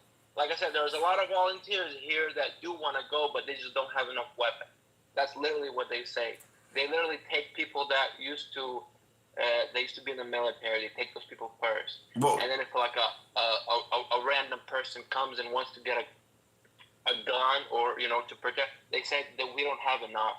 That's Right interesting. now, we don't really have enough. That's interesting you would say that, Vitaly. Art USA in the comments, and this is for you, Maria. Art USA wants to know, why do you think, you personally, Maria, why do you think Russia is currently losing this battle? And that's, in essence, in kind of in line with what Vitaly just said, where they said they could do this overnight, and here it is day 58, and they still ain't got this shit accomplished. In fact, it looks like they've kind of changed their original mission from taking over the whole country to like, well, we'll be just happy with the east side for now. So why do you believe Russia is not meeting their own prescribed goals? That's for you, Maria. So, to answer that question, as I said before, that it's if Russian military fully in full power was in Ukraine right now, and Putin actually kept his word and actually went for taking in 48 hours, as I said before, we would see absolutely different wave. Now, secondly, Vitaly was saying that, oh my gosh, Putin is going crazy right now, and he is going to take over back by the force the Soviet Union. That's craziness, and I'll explain why. Putin is in Ukraine right now because Ukraine broke every single contract and legal papers and agreements that they had put it down between Russia and Ukraine. When one country is not following legally, not following the agreements and behaves as a threat, it's already very concerning. Okay. Another one thing. Vitaly, please, I'll let you express yourself. Now listen, let me please. Now, what we have seen in the past 2 years, let's take since Zelensky is president, we have seen increase amount of neo-Nazis in that country, and that neo-Nazis haven't been just independent or say volunteers. It was Nazis that was on the blessed by the government. Were these Nazis? Were these Nazis in Ukraine? The Nazis you're talking about in Ukraine, were those Nazis any threat to Russia? Of course there was. If there wasn't by the Lugansk and Donetsk, if you don't believe me, fine. I will try to find for you that Polish and French journalist that went in 2016 in Ukraine, and the words of the Polish the journalist from the Poland was, I thought I'm going to Ukraine to make a report about the reportage about the heroes of Ukraine, but what I witnessed it was Nazis in the flash. Okay, I guess the problem I'm having, Maria, is kind of what Vitaly said. Russia is a nuclear nation thousands of times over. I believe they have over 2,000 atomic weapons. It's hard to imagine some Ukrainian Nazis would be so much of a threat to Russia that they would have to launch a full-scale attack. I could be wrong. It just seems odd. I'm not talking. Oh no, dear! I'm not talking about the nuclear weapons. Have you heard ever Russia saying anything about using the nuclear weapon?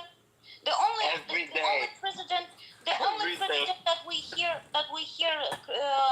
talking about the nuclear weapon, it's Biden.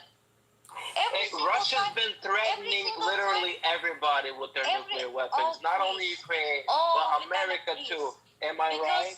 Yeah. Literally, he was threatening everybody. Well, not even the Ukrainian people. Let me hold on, folks. Hold on. Let me respond to that. And I gotta say that I'm on the ground in the U.S. I'm just your humble correspondent. But from what I've heard, I will say in regards to what Vitaly said, yeah, we have heard our news, whether you want to say it's propaganda or not. I believe the words were, if the United States continues sending high-tech weapons to the Ukrainians, they could face unpredictable consequences of what the Russian government released. Also, Vladimir Putin stated that he would get his nuclear military, whatever the term you want to use, at the ready. So we have heard that he has been talking about using nuclear weapons. That's what we've heard in the U.S. media. It might be wrong, it might be propaganda, but we have heard that. Go.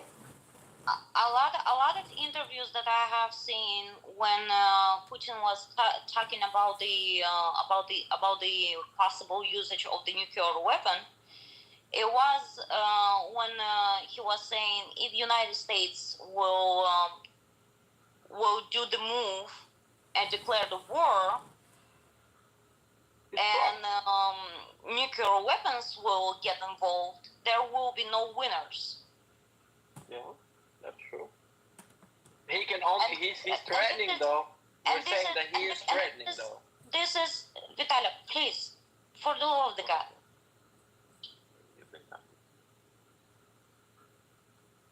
And this is not something new. We all heard that. Now, guys, I want to say something else. The another day, my husband turned on the CNN, and I hate watching news. I really hate watching news because my blood pressure goes sky high. But fortunately, I heard some. I wouldn't say that, but some interviews from Bucha, where they was interviewing a woman, a civilian, that supposedly was saying that Russian military came, was targeting the houses, was shooting the houses, civilians and all that. I could hear her talking, and I could hear the translation. So I hear the translation in English, and I actually hear her and what she is saying. And if I'm telling you that it was absolutely the opposite of the translation, her words and the translation was totally the opposite. It's crazy. Please. Okay, may I speak now? I have a lot to read. I have a lot to say. Please don't listen too much, and don't believe in what you hear, because a lot of times it just set up, and people hear what governments are interested in people to hear. Okay. All right. Go ahead. May I speak? Yeah. Maria. Let him have a chance to respond to what you just said. Go ahead, Vitaly.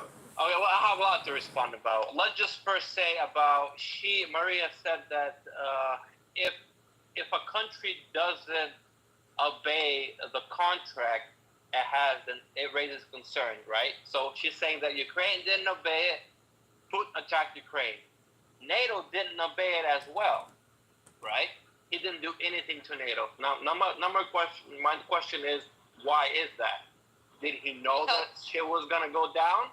Or he was just like, oh, Ukraine is a poor country, they didn't obey it, we'll attack them. But NATO, right, or let's say United States is in NATO, they didn't obey their contract, we're not going to attack them because they're way too strong for us. So how is that right? Wait, Maria, you got to let him talk. If you're going to attack one country just because it didn't obey, and I'm sure there's a lot of things that Putin didn't obey either, but let's just say, okay, we're talking about Ukraine. And if everybody does go against, let's just say NATO. NATO said that whenever they had 4 countries in NATO, they said they weren't going to expand anything, right? They have like 29, I believe now, 30 maybe countries. Russia didn't do anything about it. For the past 20 years or even more, they didn't do a thing about it. Just because Ukraine did something, he attacked right away, right? Now, that's just because he knew, he thought he could take over Ukraine pretty quick. Like I said, 48 hours. Okay, that. Now you said that you shouldn't be listening to news because, it's bad for your health. Like, that's what you said, I guess. The fact that I know you do listen to news, and not just news, but Russian news, is the fact that you said that we have Nazis. Like Putin said, narcoman and neo-Nazis. That's what he called them. That's what he called people in the government.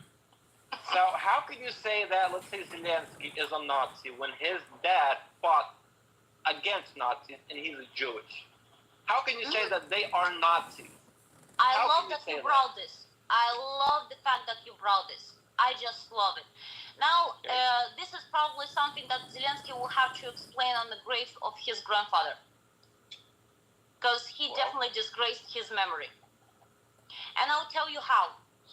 He legally put it Azov as a country's defense military. Azov, such as? Who is Azov? Do you know? Such as government's military troops. That's first. So you think that Zelensky is a Nazi? Yes or no? Let me speak. He's not the Nazi, but he handshake with people who is all in for committing genocides and have been committing since 2014. Shall I remind you how the whole conflict began? How should I? I'm seeing mute the comrade. She needs to let him talk. I'm just laughing at somebody's comment. I'm listening to you though. I'm seeing somebody. I want to hear this. I know that this is towards me, but I can care less because it's weird that somebody tells me that I'm listening to the Russian news when actually the another day we had a gathering on a very similar life with the people from Ukraine, from areas as Lugansk and Donetsk, and military guys who served, was injured, and got back home. Now, how you will explain that people, unarmed people, in Donetsk, do the protest for not being paid for a year, is getting shot, killed, and it was blessing from the Ukrainian government. You want to talk about the Nazis? I know that Nazis do exist and was existing in Ukraine because they are marching right now on the streets of my country. I'm not saying they don't exist, Maria. Look, I'm not saying they don't exist, but they exist just like everywhere else, and they treat them. And let me talk. Stop and let me talk. Hey, Maria, you gotta get this man a chance to respond to you. I'm fine letting you talk, but you're saying let you talk. Then when he responds, you talking over him and saying let you talk. You gotta let him respond. I mean, I want to hear both of your points. I'm gonna let you talk, Maria, but when it's time for him to respond, you gotta let him respond. Go ahead, Maria.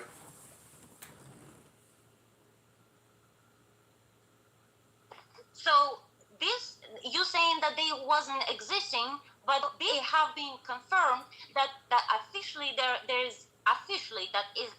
have been confirmed by the multiple sources all around the Europe that the division Azov, the only division, Azov had 800 members. That before the conflict. That was before the conflict. Now explain me the another thing. In 2016, 9 of May, Memorial Day, why those people was allowed to march into the memorial parade and raid the medals of the chest of veterans of the World War II?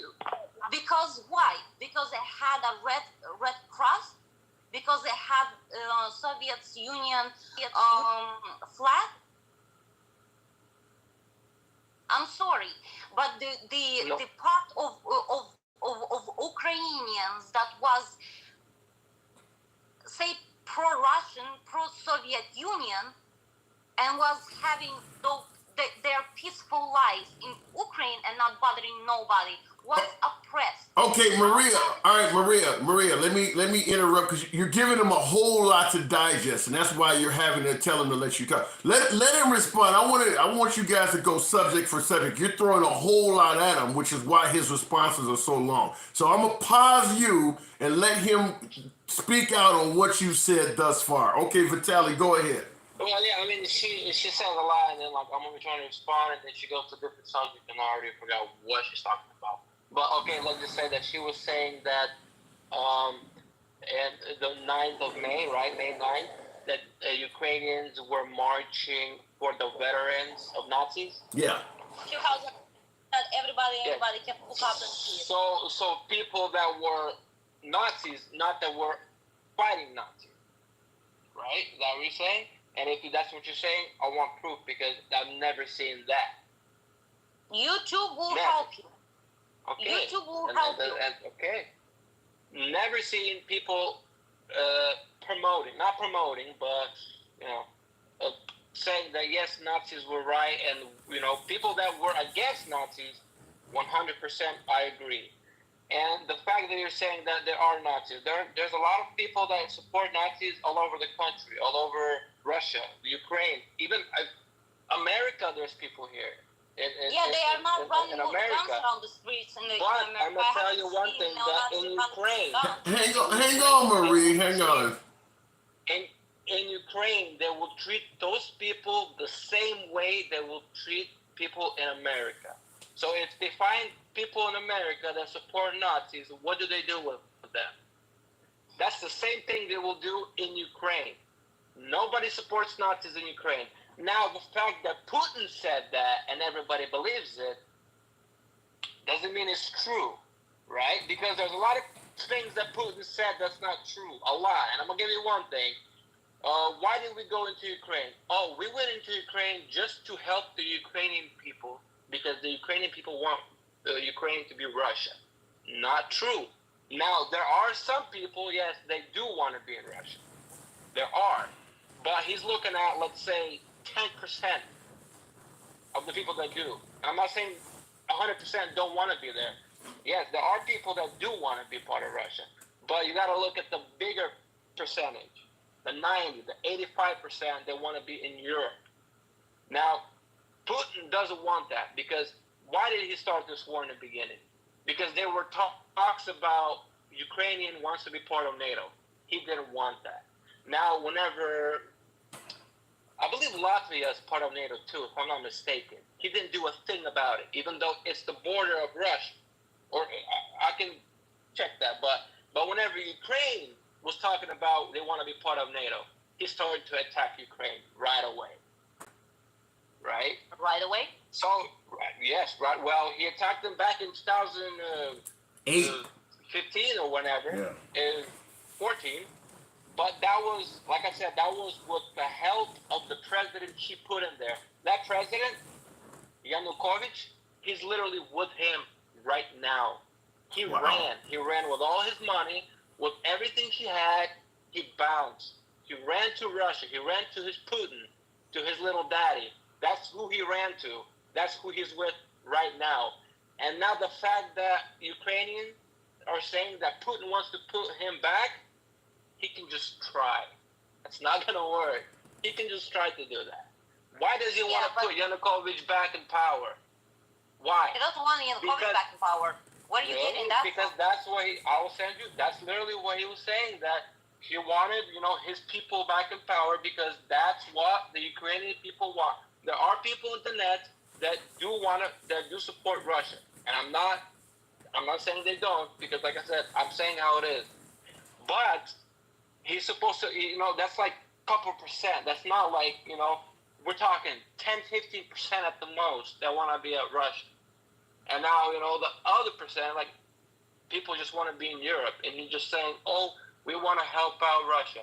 I have videos where Ukrainians people, their tanks, Russian tanks, stuck out of gas. And they're saying, what are you doing here? Oh, we're just trying to help Ukrainian people. It was like, you guys are on our territory with tanks, and you're saying that you're trying to help Ukrainians out? How does that even supposed to make sense? And a lot of people did say, we don't even know after they got captured, which they don't capture people anymore at this point.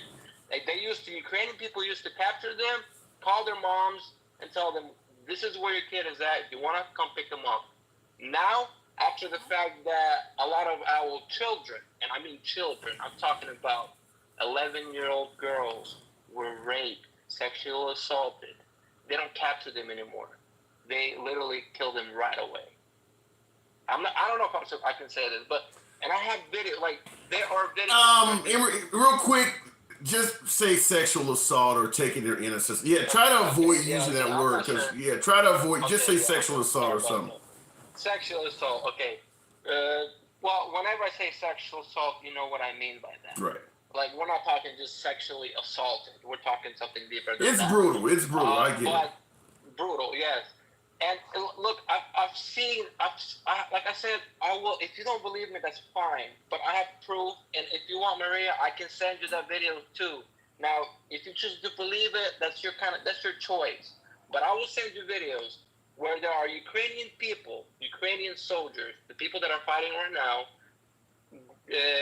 capturing Russians, and they just do the worst things ever. And they say, this is for sexually assaulting our children, not our women, our children.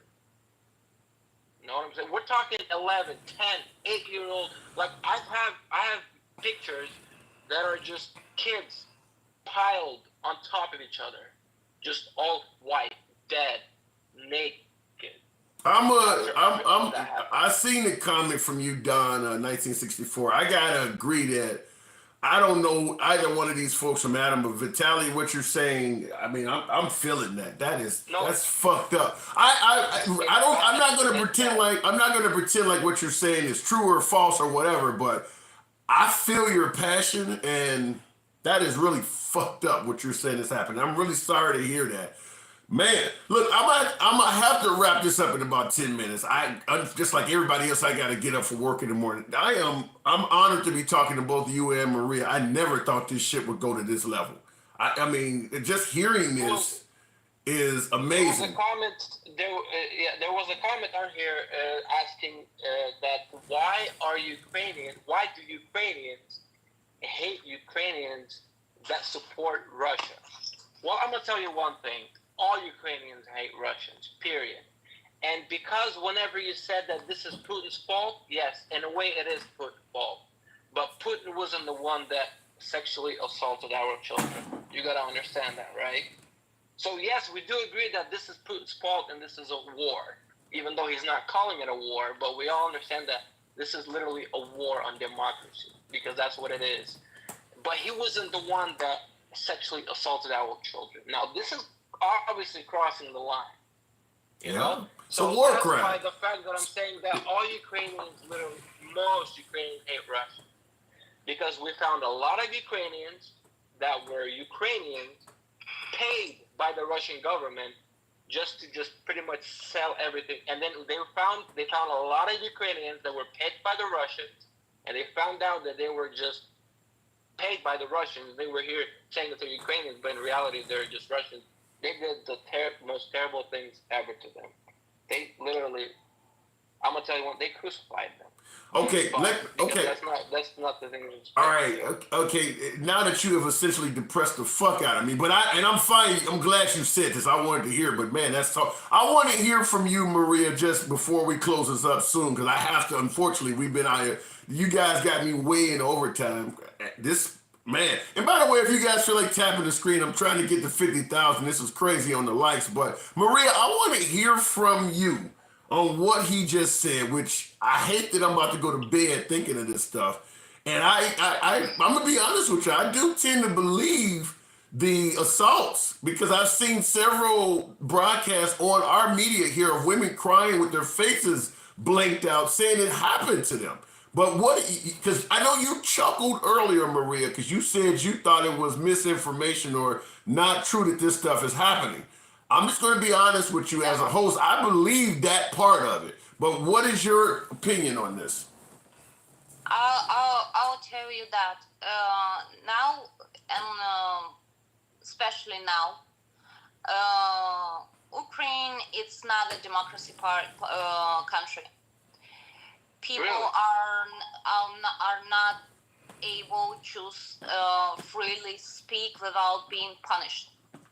That's not true. And this is fact. Oh, please. That's not true. Thank you for that, Mr. Governor. Thank you. Maria, let me just say one thing. I understand, but just give me 10 seconds. I respected your time when you was speaking. Please. Okay, Maria, I'm gonna let you, Maria, I'm gonna let you talk. I'm gonna give him 10 seconds to say whatever. I want to hear what the hell you have to say. I'm gonna give you right back, Maria. You're not going anywhere. 10 seconds, Vitaly. Democracy, free speech.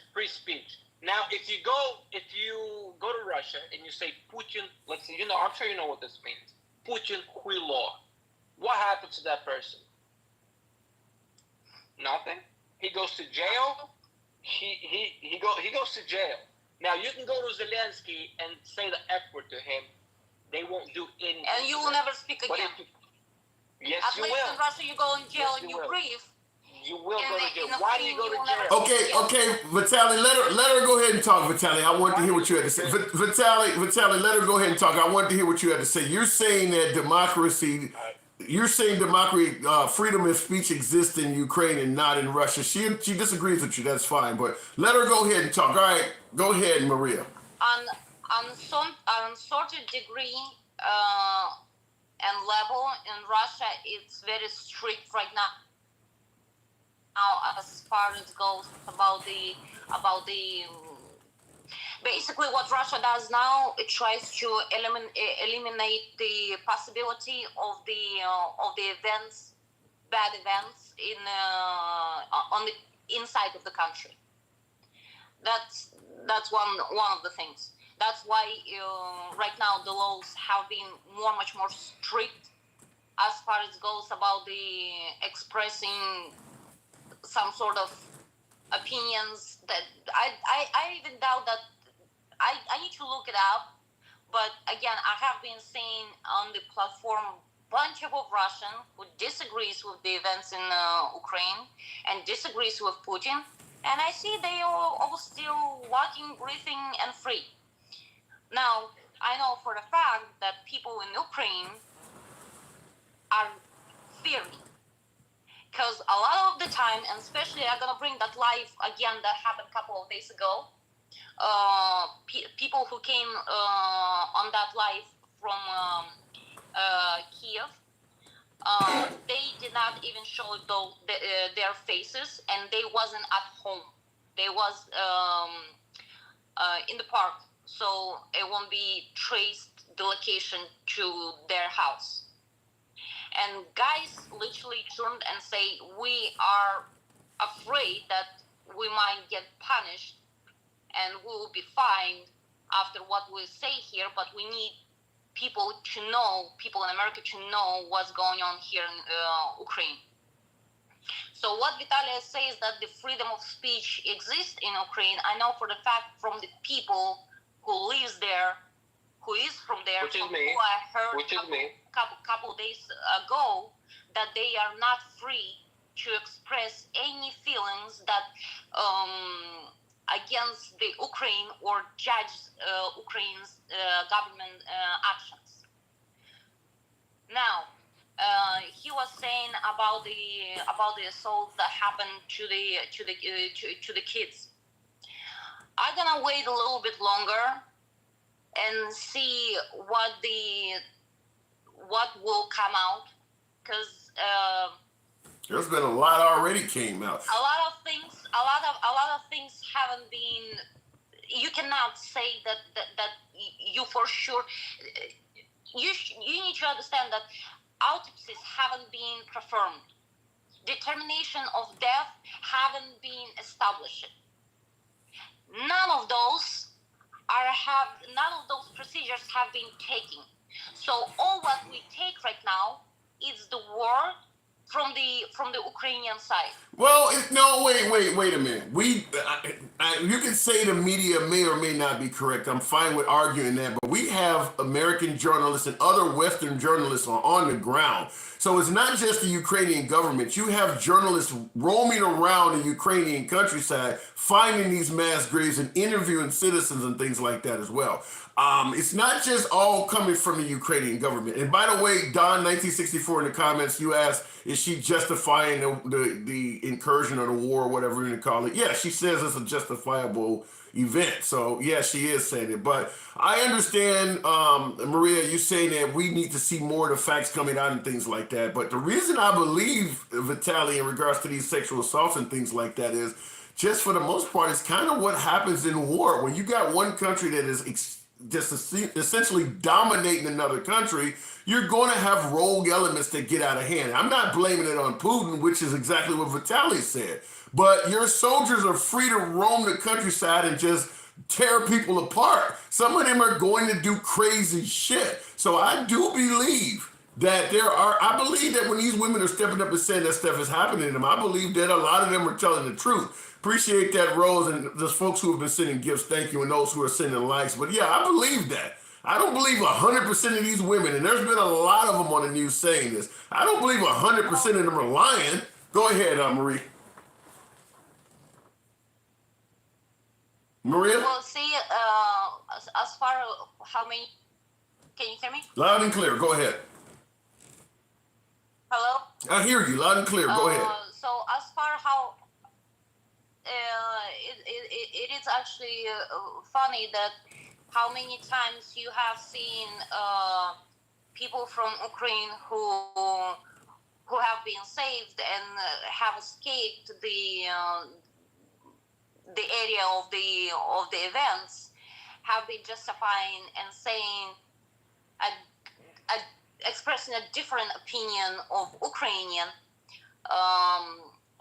They have been called paid actress, liars, and stuff like that. So that's what Putin calls them. But yeah. I think that it's a double standards, because people talk from both sides, from the same country, but from the different locations. So the people who talk from the Ukrainian soil are believed every single word, but the ones who escaped the another side, for example, Russia or Moldova, and saying that no, it's actually Ukrainian military who was shooting into our backs. Was the one who was paid, people who was bought by the Putin. So basically millions of people who was saying that Ukrainian military was shooting to our backs have been paid by the Putin. Now, next thing, the events that happens right now in Ukraine, and Ukraine initiating to get into the NATO, since when the conversation actually started and when the actions have been put into, NATO knew for a fact what's gonna happen if Ukraine will be even considering to joining NATO. If we take the summit of NATO in 2000, you can see that there have been promised by the NATO that there will be no extending of the NATO towards the borders of the Russia. Okay, let me say this. I'm gonna have to wrap it up. I'll give you the last word of Italia. I'll let her speak, but I just have to say in closing, I wonder what the Russians expect to accomplish because the people of Ukraine. Hey, real quick. Can I say They one? will not. They will not stop fighting. Yeah, and that's what I'm about to say. The Stop people, fighting. the people of the people of Ukraine are. It doesn't matter how much conquering Russia does, unless they execute all the citizens there. They're going to fight to the last man, and the country will look like a flattened parking lot. It'll look like the surface of the moon. So I have to wonder what is the goal of what the Ukrainians are pursuing. Real quick, I'm gonna give Maria another 30 seconds. She wanted to finish up, and then we're going to end it up with you, Vitaly. Go ahead, Maria. The goal of Russia and all the interviews that we have been, that at least I followed and I watched, there never was a word about taking the Ukraine under the control of Russia. All what they say, they're gonna destroy the neo-Nazis division, free the country from that cancer, and establish a normal government with the normal laws. Because if you take a look at the laws of the Ukraine right now, Zelensky doesn't have opposition right now. The opposition parties have been executed. Okay. So the country needs to. What the goal of the Putin is bring back the democracy, bring back the fair elections, the fair life for all of the ethnicities on the territory of the Ukraine, and finally have all of the people have the life under the same rights. He have told that Ukraine will be independent. He never said that Ukraine will walk under Russian flag. Now, Crimea will remain as a Russian territory. Real quick, Maria, real quick, and I'm gonna ask you this in response to something Vitaly said much earlier. If Russia is successfully able to conquer the Ukraine, do you believe he will stop at that country, or do you believe he's trying to reassemble the Soviet Union? I just want to ask you that because he brought that up, and I've said that. I believe that. I don't know what's going on, but I've said that as well. But what is your opinion on that? Look, I'm gonna speak for myself, but based on what I have seen and what I have heard of the people from my country, a lot of them hope very much that Russia will make a turn and walk a little bit into the Moldova too, because Moldovan people are. They want to. You're essentially saying your country wants to be conquered. You're basically saying your country in Moldova wants to be partially conquered. Let me please finish it. I want to say something, but go ahead. Because I don't want to be misunderstood. Why people want it?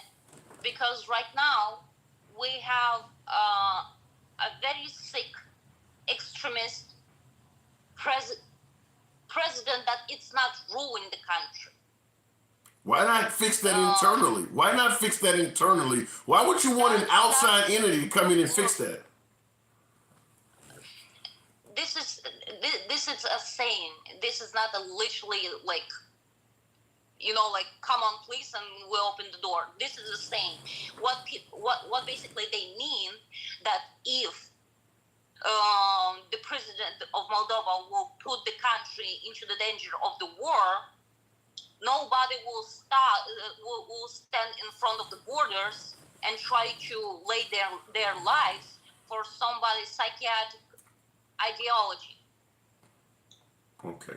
All right, Maria, I'm going to go ahead and wrap it up. I want to hear from him last, so I do it. Like I'm gonna ask that you guys both follow the channel if you will. I would be honored if you do. If not, and nothing I can say about that. But I am I don't even know what to say.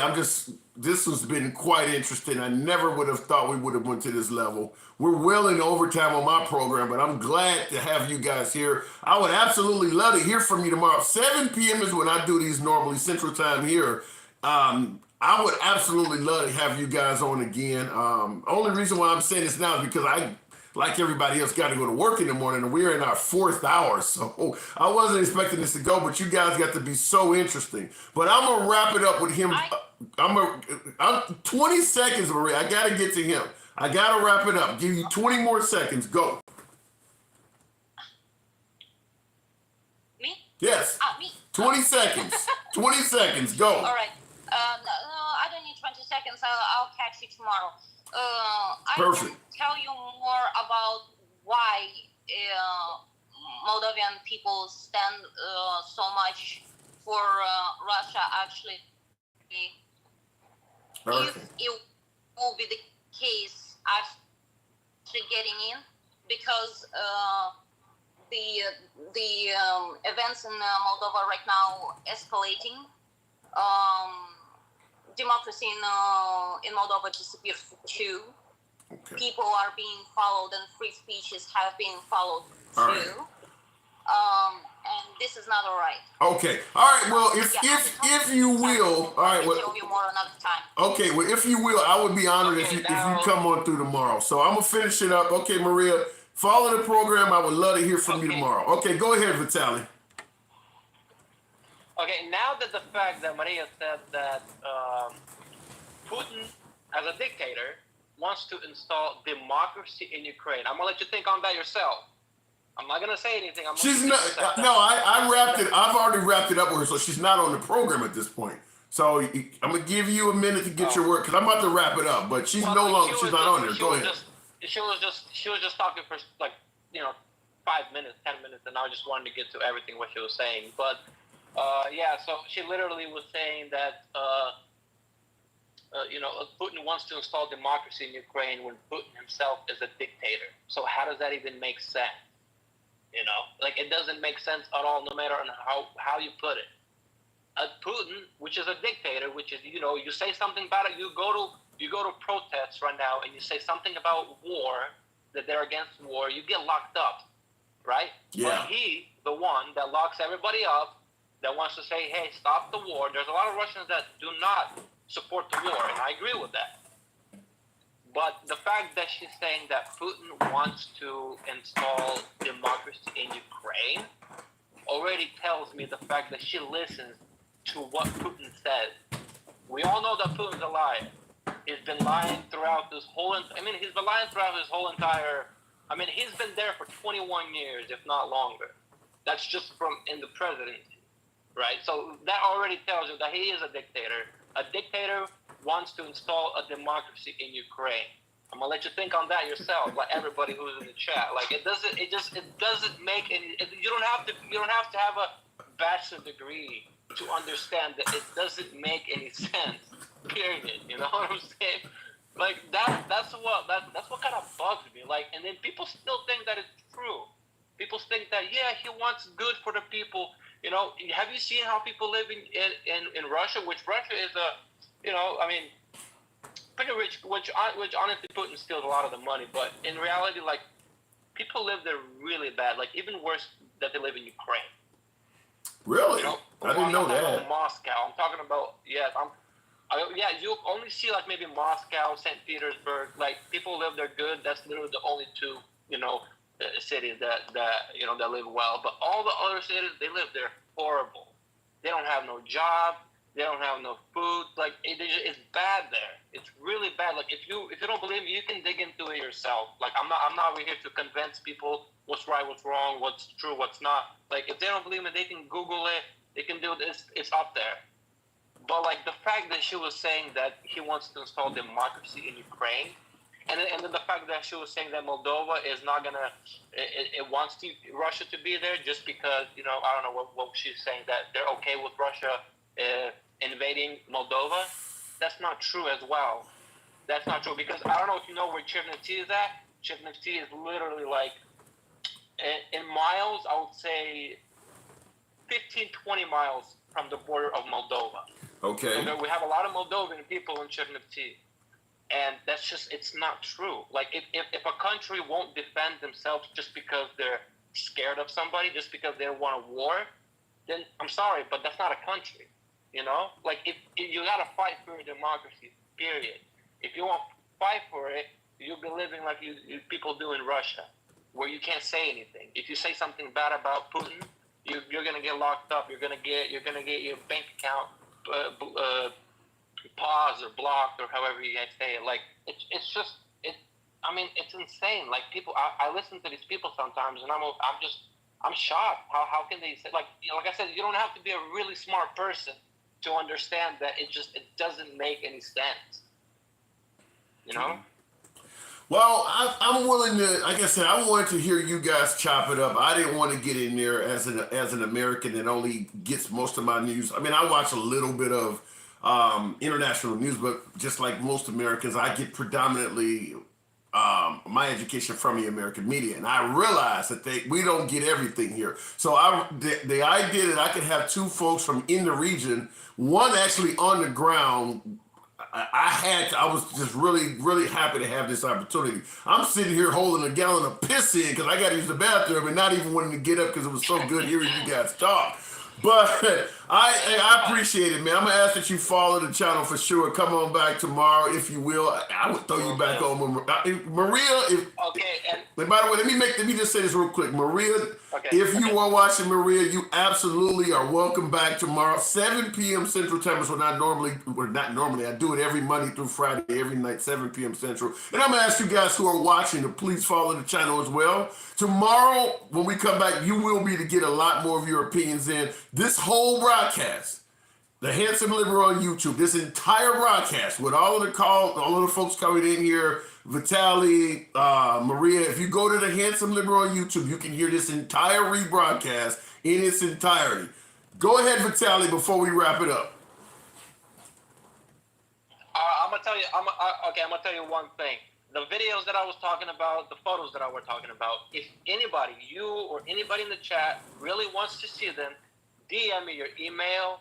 If you have anything, I will send it to you. I have a lot of them that literally happened weeks, days, 2 weeks ago. Literally on the spot. I'm not talking about media. I'm talking about people videotaping from their phones what's going on over there. Because media won't say. I don't trust the media too. I don't trust our media. I don't trust the American media. I don't trust the Russian. Well, I don't trust the Russian media, period. That.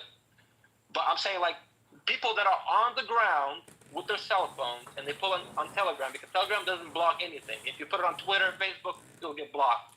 But Telegram doesn't block anything. You know what? Let me interrupt you. Actually going on there. Let me interrupt you real quick and say something that really surprises me. Because when we went into Iraq, one of the, and this makes the Russians really look like they're just tactically not very well trained.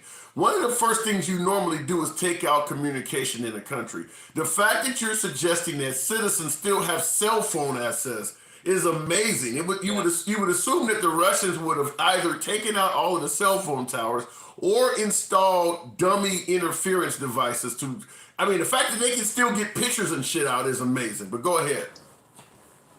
Yes, they do. And like I said, I will send them to you. Like, I don't want to prove myself. I don't want to, I will send it to you guys for you guys to see it with your own eyes, what's actually going on. Because they did try to do that, but it just didn't work. It didn't really work with them trying to take out. They took out internet from some parts of places, but they put it back on. But like, just the fact that they have it on Telegram, videos, photos, just everything. The United States could deny cell phone service to every Ukrainian in probably about 2 days if they went over there. All you got to do is put a few aircraft in the air with dummy cell towers and block all of that shit. How they couldn't do that is amazing. Did we lose you? Okay, well, I guess we must have lost them. But anyway, folks, look, I got to wrap it up. I got to get up like everybody else. For you guys who want to join, I appreciate all those who are following the page. There's a lot of folks that sent in gifts. I was not able to get to and give you guys credit like I would normally like to. I like to really acknowledge that because I don't get a lot of gifts. And for folks who've done that, I do appreciate that. Appreciate those who are following the program. We got 53,000 likes. It's been crazy in here. Been bananas tonight. 7 p.m. is when we normally come back. Feel free to follow the channel. Love My Life. I appreciate those roses coming in. We will do this again tomorrow, but like I said, I'm holding in a gallon of piss because I wanted to hear the end of that conversation. Those two were really good. Who do you believe more? I mean, really, when it comes down to it, Vitaly or Maria? I mean, who do you tend to think that has more knowledge of what's actually going on? I understand Vitaly's on the ground over there, but Maria clearly has contact to the region too. So I just really want that. I was trying to moderate it. Some of you guys have said, well done. I appreciate that because obviously these folks are passionate back and forth. So they want to get their points across. And I'm trying to stop them from talking over each other while trying to interject some points and questions into the conversation. Unfortunately, I was not able to get to a lot of the questions you guys were throwing back and forth as well. But we will be back here tomorrow. We will be back here tomorrow at 7 p.m. Hopefully we can get those folks on or other folks that may be in the region. I didn't expect that to happen.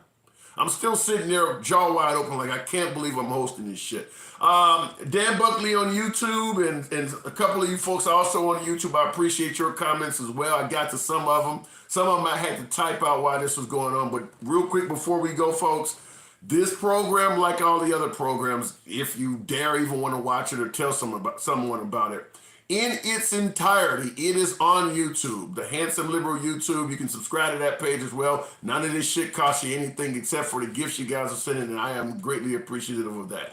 It's your boy Tim, the Handsome Liberal. I got to take my ass to bed. 7 p.m. Central. I'll catch you tomorrow. Same thing on YouTube, folks. I got to drop you. It is bedtime for me.